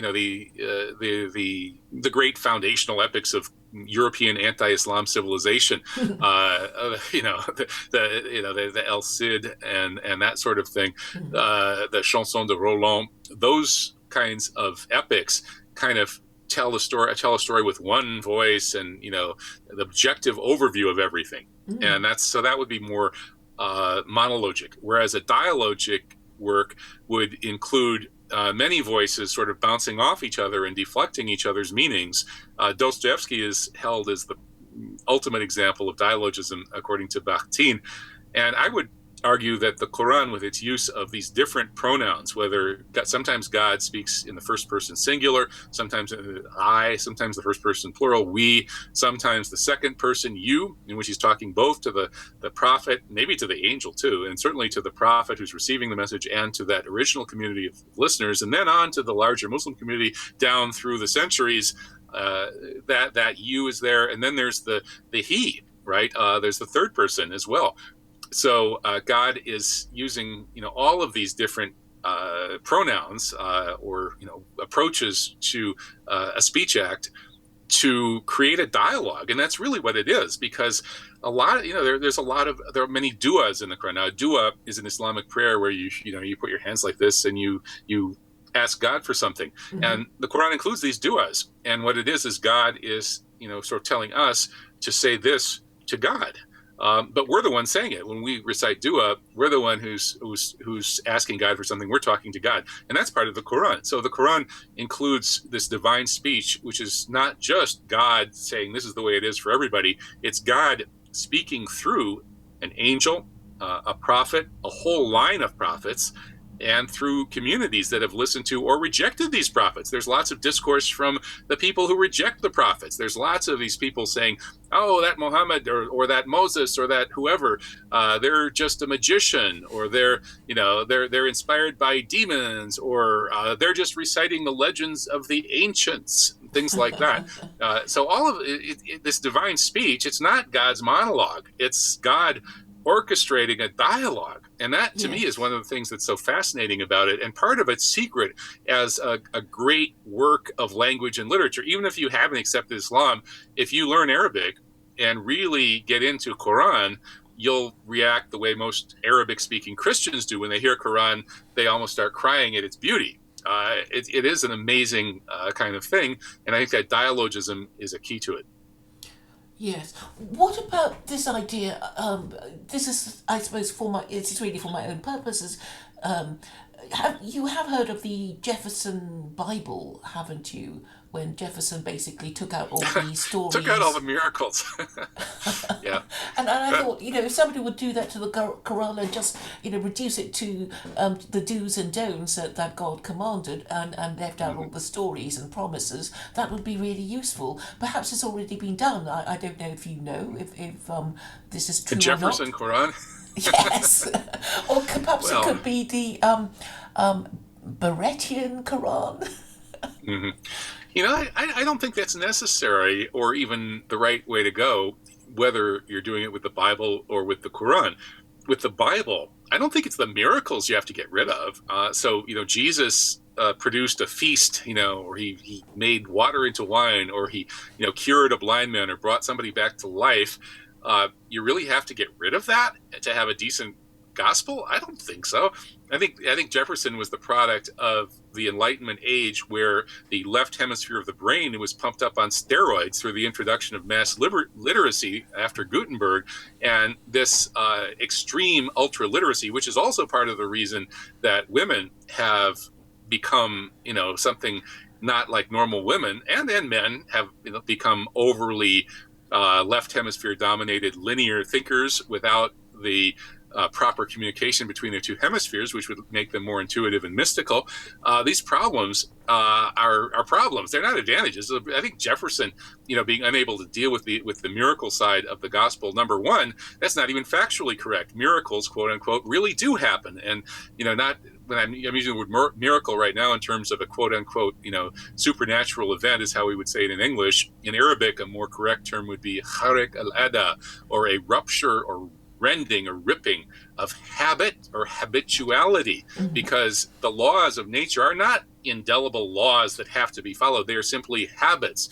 God creates the world with regularities or rhythms or habits. And it's usually if I'm sitting here in this chair, I'm not going to start rising up into the air because there's this habit of gravity. But it's not an absolute law, because if I were to go into the wilderness and meditate for 20 years according to the instructions of certain people who know how to do it, I very likely would experience rising up and quote unquote violating the law of gravity, or in the words of the Islamic tradition, ripping or rending the habituality. And these kinds of miracles happen all the time, whether they are the astounding coincidences that Carl Jung called synchronicities, whether they are incidents of telepathy or precognition or clairvoyance, which have been fully established in scientific data, more so than anything else in science ever has been.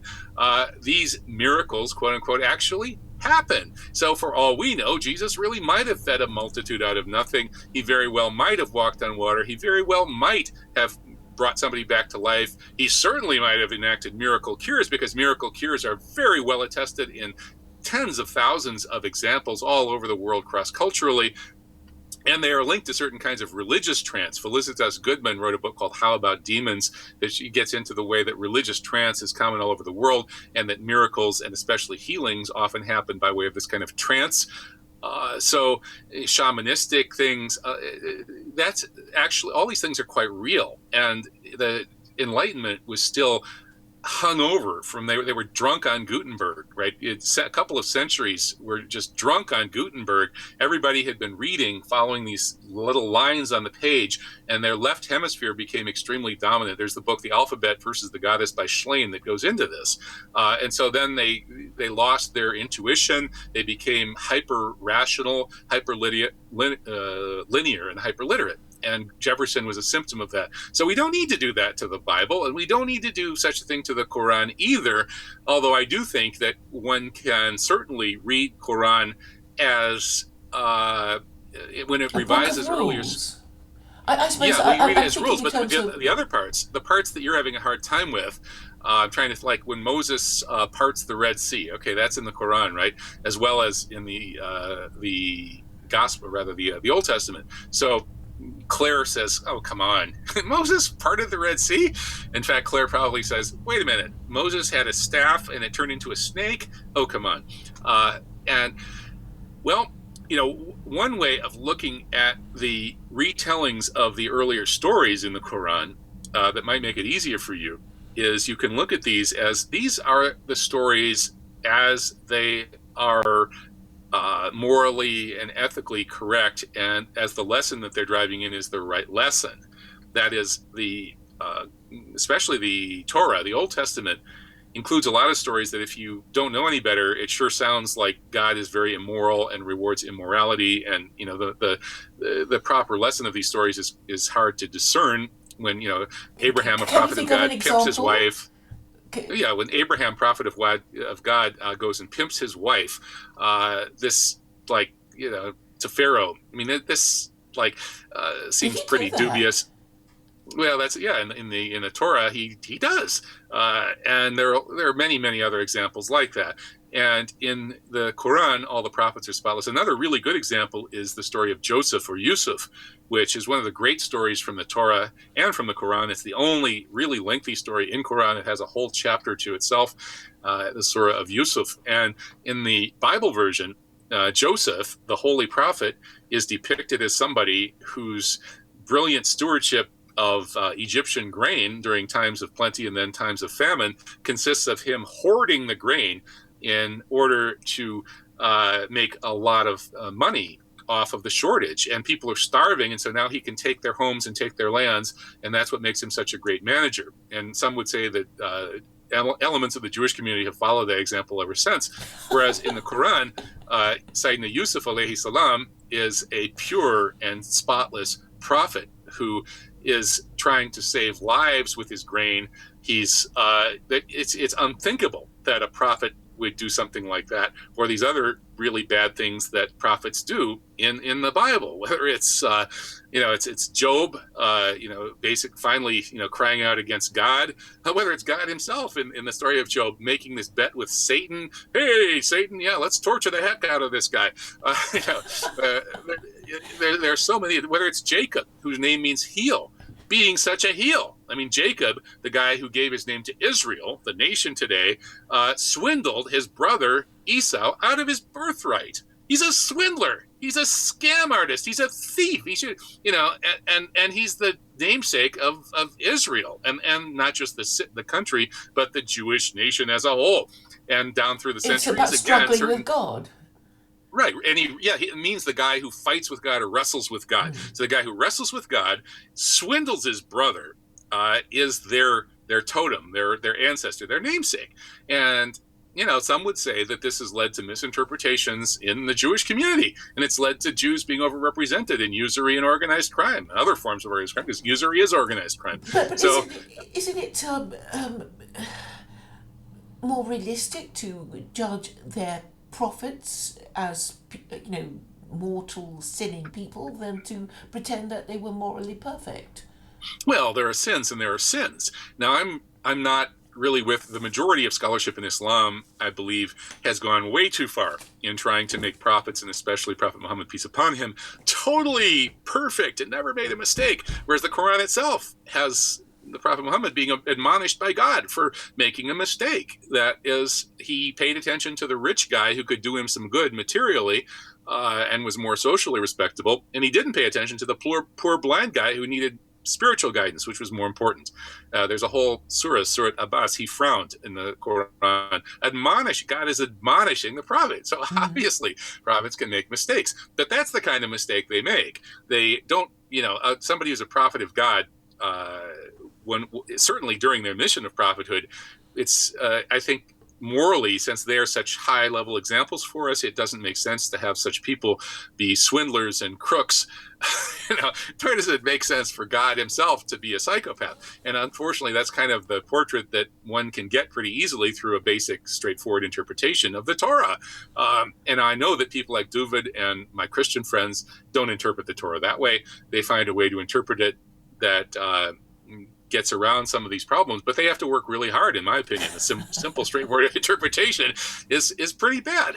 And so when you read these stories in Quran, Claire, I would urge you not so much to be like saying, oh yeah, Moses can't turn sticks into snakes, and he can't part the Red Sea, and Jesus can't bring people back from the dead, and all of this, like Jefferson did. Instead, I would urge you to look at this in the context of what it's revising or confirming. And it's confirming the parts of these stories that make the prophets messengers of God, who wants us to live good lives and to rise to higher spiritual levels.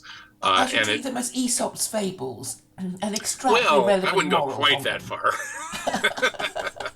At some level, I think it does help to make that leap of faith, even if it's only the same leap of faith that you make when you're reading a work of fiction. And you're, what's the word that the literary? It's been so long since I've been in the literary game.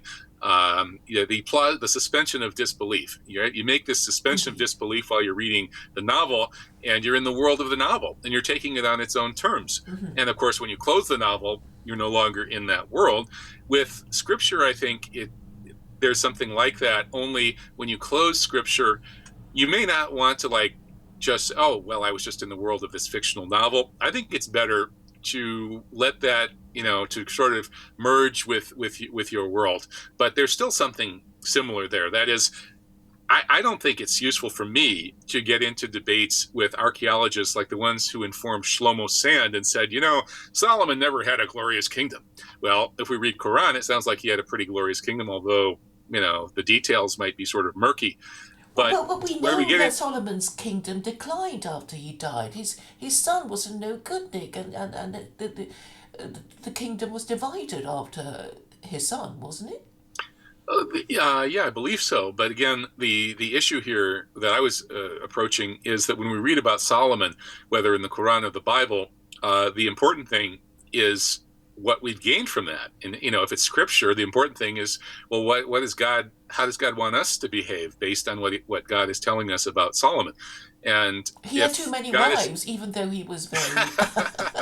Perhaps he would have been a better father if he didn't spend all that time with his 700 wives and 300 concubines or whatever it was. Yeah, he must have had quite an exciting life in that respect. But it's interesting you mention that, because in the Quran, which of course limits men, to 4 wives and presumably to a reasonable number of concubines, although there's no explicit limit set, Solomon is actually admonished by God in this respect.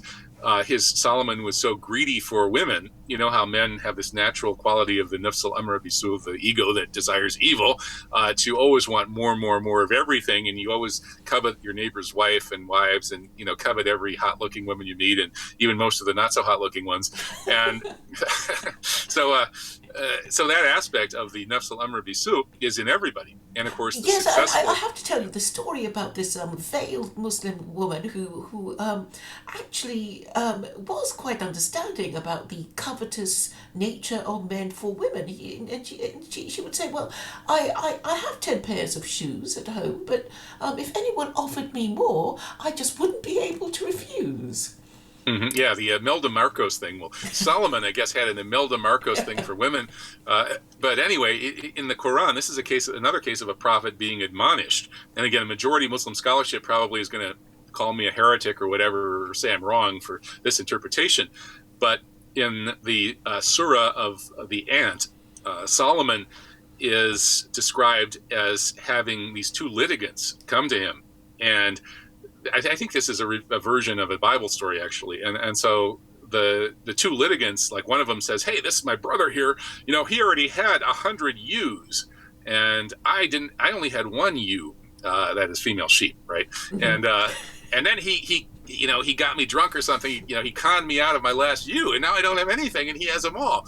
Is that fair? And then Solomon kind of says, of course not. Of course it's not fair. He needs to, restore justice, blah, blah, blah. But then in the next ayah, the next verse, then Solomon falls down and repents to God. Now, why would Solomon fall down and repent to God for making the just ruling about the fact that this greedy, rich, insatiable brother shouldn't steal the last ewe or sheep of his poor brother? Well, it's because this is obviously about Solomon and Bathsheba, right? This is the version from the Bible. We know that there's this story that Bathsheba was this really hot-looking woman who belonged to Solomon's friend. And so Solomon made a point of sending his friend off to the front lines to die in the war so he could grab his friend's beautiful wife. Mm-hmm. And so God, this story of the ewes is undoubtedly God admonishing Solomon for this, and then Solomon falls down to the floor and repents. So again, prophets, they have the same built-in failings as everybody else, but at some level between God's grace and their own striving to do better, they repent and they do better, and they actually end up at a very, very high level, which is why God presumably chose them to be prophets in the first place. Yes, or to exemplify some aspect of God's law that I guess they succeeded in promoting, I guess. Yeah. I mean, the ones who sort of brought a new dispensation are those ones, and then there are also just prophets who are bringing God's reminder, and this leads to the whole discussion of the Anbiya versus the Mursaleen and so on. The Rasul is one kind of prophet, and the Nabi is another kind of prophet. And there aren't going to be any more after Muhammad, according to the Orthodox Muslim interpretation.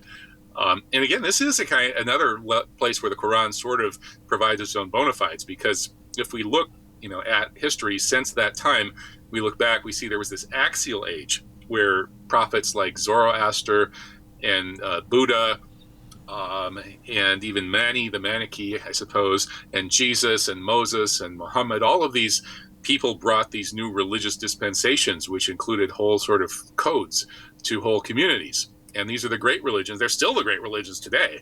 And after Muhammad, there aren't any new ones. And I don't care. Maybe you think Jim Jones was some kind of prophet. And maybe you think that the angel Moroni gave the golden tablets to Joseph Smith. Frankly, I don't buy that myself. And maybe you think that what's his name, the guy who got that Islam light religion in Persia. I'm spacing out on their name, but I'm talking about the Zionists are protecting that group. I don't know. I actually don't know. It doesn't ring a bell. So I'm having a senior moment. I'm talking about this sort of utopian Islam light thing that was promoted by the British, and they still have a cult of this that's based in Israel. Whatever. Anyway, Ismailis? Is that what? Are you talking about those people? Who? Ismailis? Is that what they call it? No, not the Ismailis? Ismailis. No. Whatever they called it. Those utopian folks with their headquarters in Israel who are banned Baha'is. Baha'is, thank you. Yeah. So the prophet of Baha'i, we Muslims would say, no, there have been no prophets historically since Muhammad.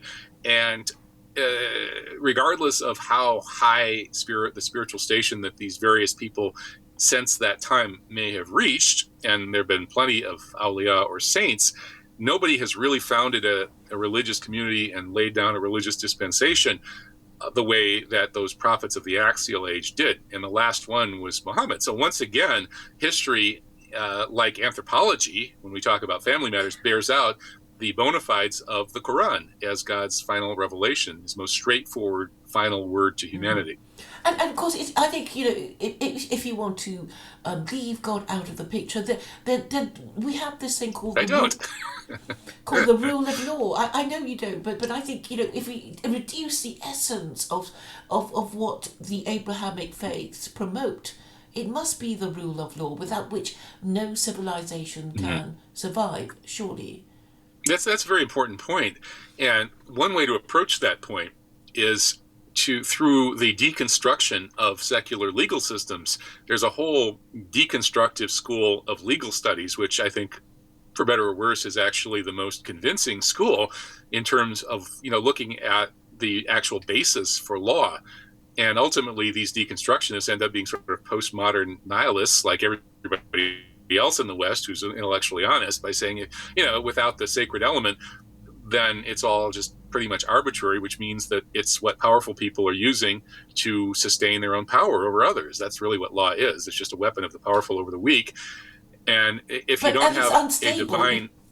And it would be unstable because unjust laws are just, asking to be broken. Indeed. And another way of looking at this is as anarchist philosophers would no doubt say, why should you accept some sort of legitimacy to rules that somebody else is giving you just because they're calling these things laws and they're saying there's this government that's behind them and that government is supposedly legitimate? And if you say, well, why should I say that? The mafia is telling me that I have to pay this protection guy some money every week in my pizza parlor. The government's telling me I have to pay some protection money that helps the uniformed police every year in April. What's the difference? Well, ultimately, there is no difference. The only difference is that I've been persuaded that the government mafia that's robbing me every April is somehow better than the mafia that's robbing me every week. And I can make this decision on purely pragmatic grounds, utilitarian grounds, or whatever, but there's no real grounds for this. That is, that there's no reason why at some point I might not say that the official government of Chicago is so bad and so useless, whereas the mafia really does protect me, that the official government of Chicago can't even collect my taxes every year anymore. They can't even have any way of doing anything about it if I don't pay them, whereas the mafia not only is going to kill me if I don't pay them or burn down my pizza shop, but they're also able to protect me. If anybody messes with me, the mafia is going to take care of them and make sure that I'm made whole. So obviously in that situation, I'm going to say the mafia is the legitimate government, and the so-called self-professed legitimate government of Chicago is not legitimate, and I'm only going to pay the mafia. So if you don't have any sacred basis for law, there is no law. But it's simply the strong pointing their guns at the weak. Perhaps what you're saying really is not so much legitimacy, but whether something is a good bargain or not. Yeah, that's the pragmatic basis. And that's, in my example, I was saying that the pizza shop owner would use pragmatic reasons to decide whether or not to pay the taxman or the mafia guy. But if it's purely pragmatic, then there is absolutely no absolute legitimacy anywhere, which means they're all just mafias that are offering me protection and stealing my money for that protection. And if that's the case, then I should only obey rules to the extent that I can't get away with disobeying them. Mm-hmm. That's, why should I obey any rules? If the mafia tells me I have to do something, I'm only going to do it if there's a negative consequence to it. And if I can profit or benefit in any way, or my friends can benefit from breaking the rule, and I'm pretty sure I can get away with it, obviously I'll do that. If the mafia tells me, pay up $100,000, But I happen to know that for whatever reason, whether it's I've got government protection or there's another mafia family that can protect me and I don't need to pay that $100,000, obviously I won't. And that's how, if you don't have a sacred underpinning to your legal system, one should and must react to all rule givers simply on a pragmatic basis. And anytime rules are put down on a pragmatic basis, it's going to often be a lot more pragmatic to break the rules. As Balzac said, every great fortune is founded on a great crime.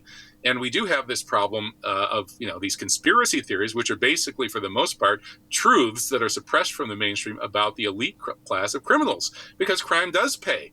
There's just no way to enforce law well enough to stop crime from paying. So if you want people to obey rules, you need to have a sacred basis to it. If you don't, Indeed. everybody with a brain is going to say, why should I obey this rule? I can do better by not obeying it. And so belief in God would be putting a policeman inside your head. That's called your conscience. Exactly. And Yep. Assuming it won't work on most people, then they will, you will have to resort to punishing them. But for most people who want to be good and want to be in good standing with God, having a conscience is enough to restrain them from doing all these wicked things. And I think the important thing that people don't seem to realize about the Quran is that it seems like a contract between God and man. Just by the way it's written, the way it's framed, it's legal draftsmanship, I might add. Yes, it is. And it talks about aqidah or contract quite a lot. In fact, there are a couple of other words, too, that basically mean this kind of legal contract. And that's true. I would say, though, for me, yes, you can use as a heuristic device the idea of a little God is this little thing you carry around in your head, or that gives you a conscience, and so it's a little law telling you what to do and punishing you if you don't do it. But I think all of us, except for psychopaths, have a little bit of that. And when we ask ourselves where we got it, some people look at evolutionary theory and say, well, the groups of people that had some of this probably would do better than those that didn't. And that still, once you've thought your way through the box, that you've used reason in a way that, as the neoconservatives plausibly argue, you've cut out the basis for actually doing what your conscience is telling you to do. So this can actually create a situation where there are psychopaths who are made and not born. I mean, you call them sociopaths if you want, which is just sociopath describes the behavior, psychopath describes the individual. And that behavior can be fostered by following a purely intellectual path of critique that destroys all, not only belief in things that are sacred and things like that, but also sort of demystifies one's own conscience. And these guilds of psychopaths, like, for instance, the Skull and Bone Society is essentially a psychopaths guild at Yale University, where they destroy people's conscience, not only through the use of the kind of cynical reason that can undermine the underpinnings of belief in one's conscience, but then they also have these experiential rites where they put people in a coffin and naked in a coffin, masturbating in front of everybody and reciting your sexual history. And after you finish that rite, you're inducted as a bonesman, and from now on all the people out there, the ordinary people are just sheep to be exploited, and you and your fellow bonesmen are supposed to exploit them. And of course there are elements of the Jewish community that see the Goyim this way as well, through a similar kind of cultural indoctrination, and other groups, especially predatory groups, do the same thing. And so to avoid that, I think that where you're at, Claire, if you're saying, again, I see that society needs to obey these rules to have a good society, and I want other people to obey them and to believe in God, because if they don't believe in God, they won't have enough reason to obey them. But I myself reserve the right to be an agnostic. Again, you've kind of, you may have a great platform for talking to people who aren't yet sold on Islam and the Quran, but it's a self-undermining platform as well. No, because this legal system guarantees your right to freedom of belief, and also you could argue to the atheist, like, well, okay, you don't believe, it doesn't matter if you don't believe, but the reason why you should choose a theocracy is that having a low tax and low crime society would enhance your life as an atheist. Yeah, I suppose that's a good argument to try out on the atheists, although I think But most of the. eventually they will become believing, because this is what will happen, I imagine. Assuming that your society, our society, is already secular Koranist, because there will be this idea of God that people will have, and people will grow up, they will become parents, they will have children to bring up, and they will use God to make their children behave better, and then their children will grow up believing in God, even though the parents might be a psychopath or a sociopath, as you say. I mean, people will use ideas to pragmatically encourage their children to behave better. Well, that's an interesting vision, and I think I'm pretty much at the end of my time limit. But for Okay. sort of my last statement would be that I think you're halfway there. Just like somebody who says La ilaha, that atheist you want to convert is halfway to the shahada. The full shahada is La ilaha illallah Ilallah. wa Muhammad Rasulullah. So the atheist has the no God part, but he doesn't have the but God, and that I think will take you somewhere, because it'll certainly get you out of a lot of false worship. Once you've busted all of the idols, and the biggest idols in this society, I think you've identified them correctly. You call it matriarchy, and you talk about these kind of belief systems and LGBTQ rights here, and this victimized category there, and let's not forget the evils of anti-Semitism and the sacred 6 million. Like the Christians these days are you're not worshiping one dead Jew, they're worshiping 6 million of them.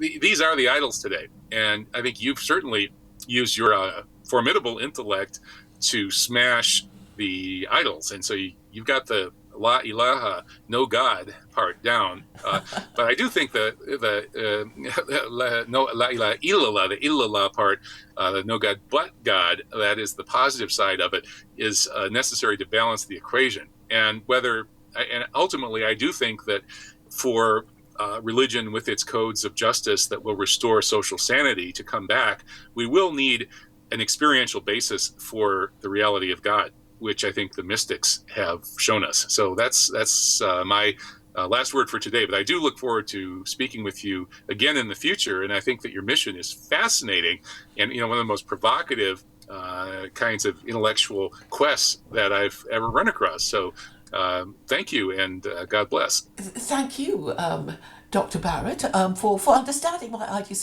so quickly, and being able to analyse them. And I look forward very much to speaking to you again. Inshallah. I'm Okay, very thank you. grateful. Take Thank care, you. Claire. You Bye. too. Bye.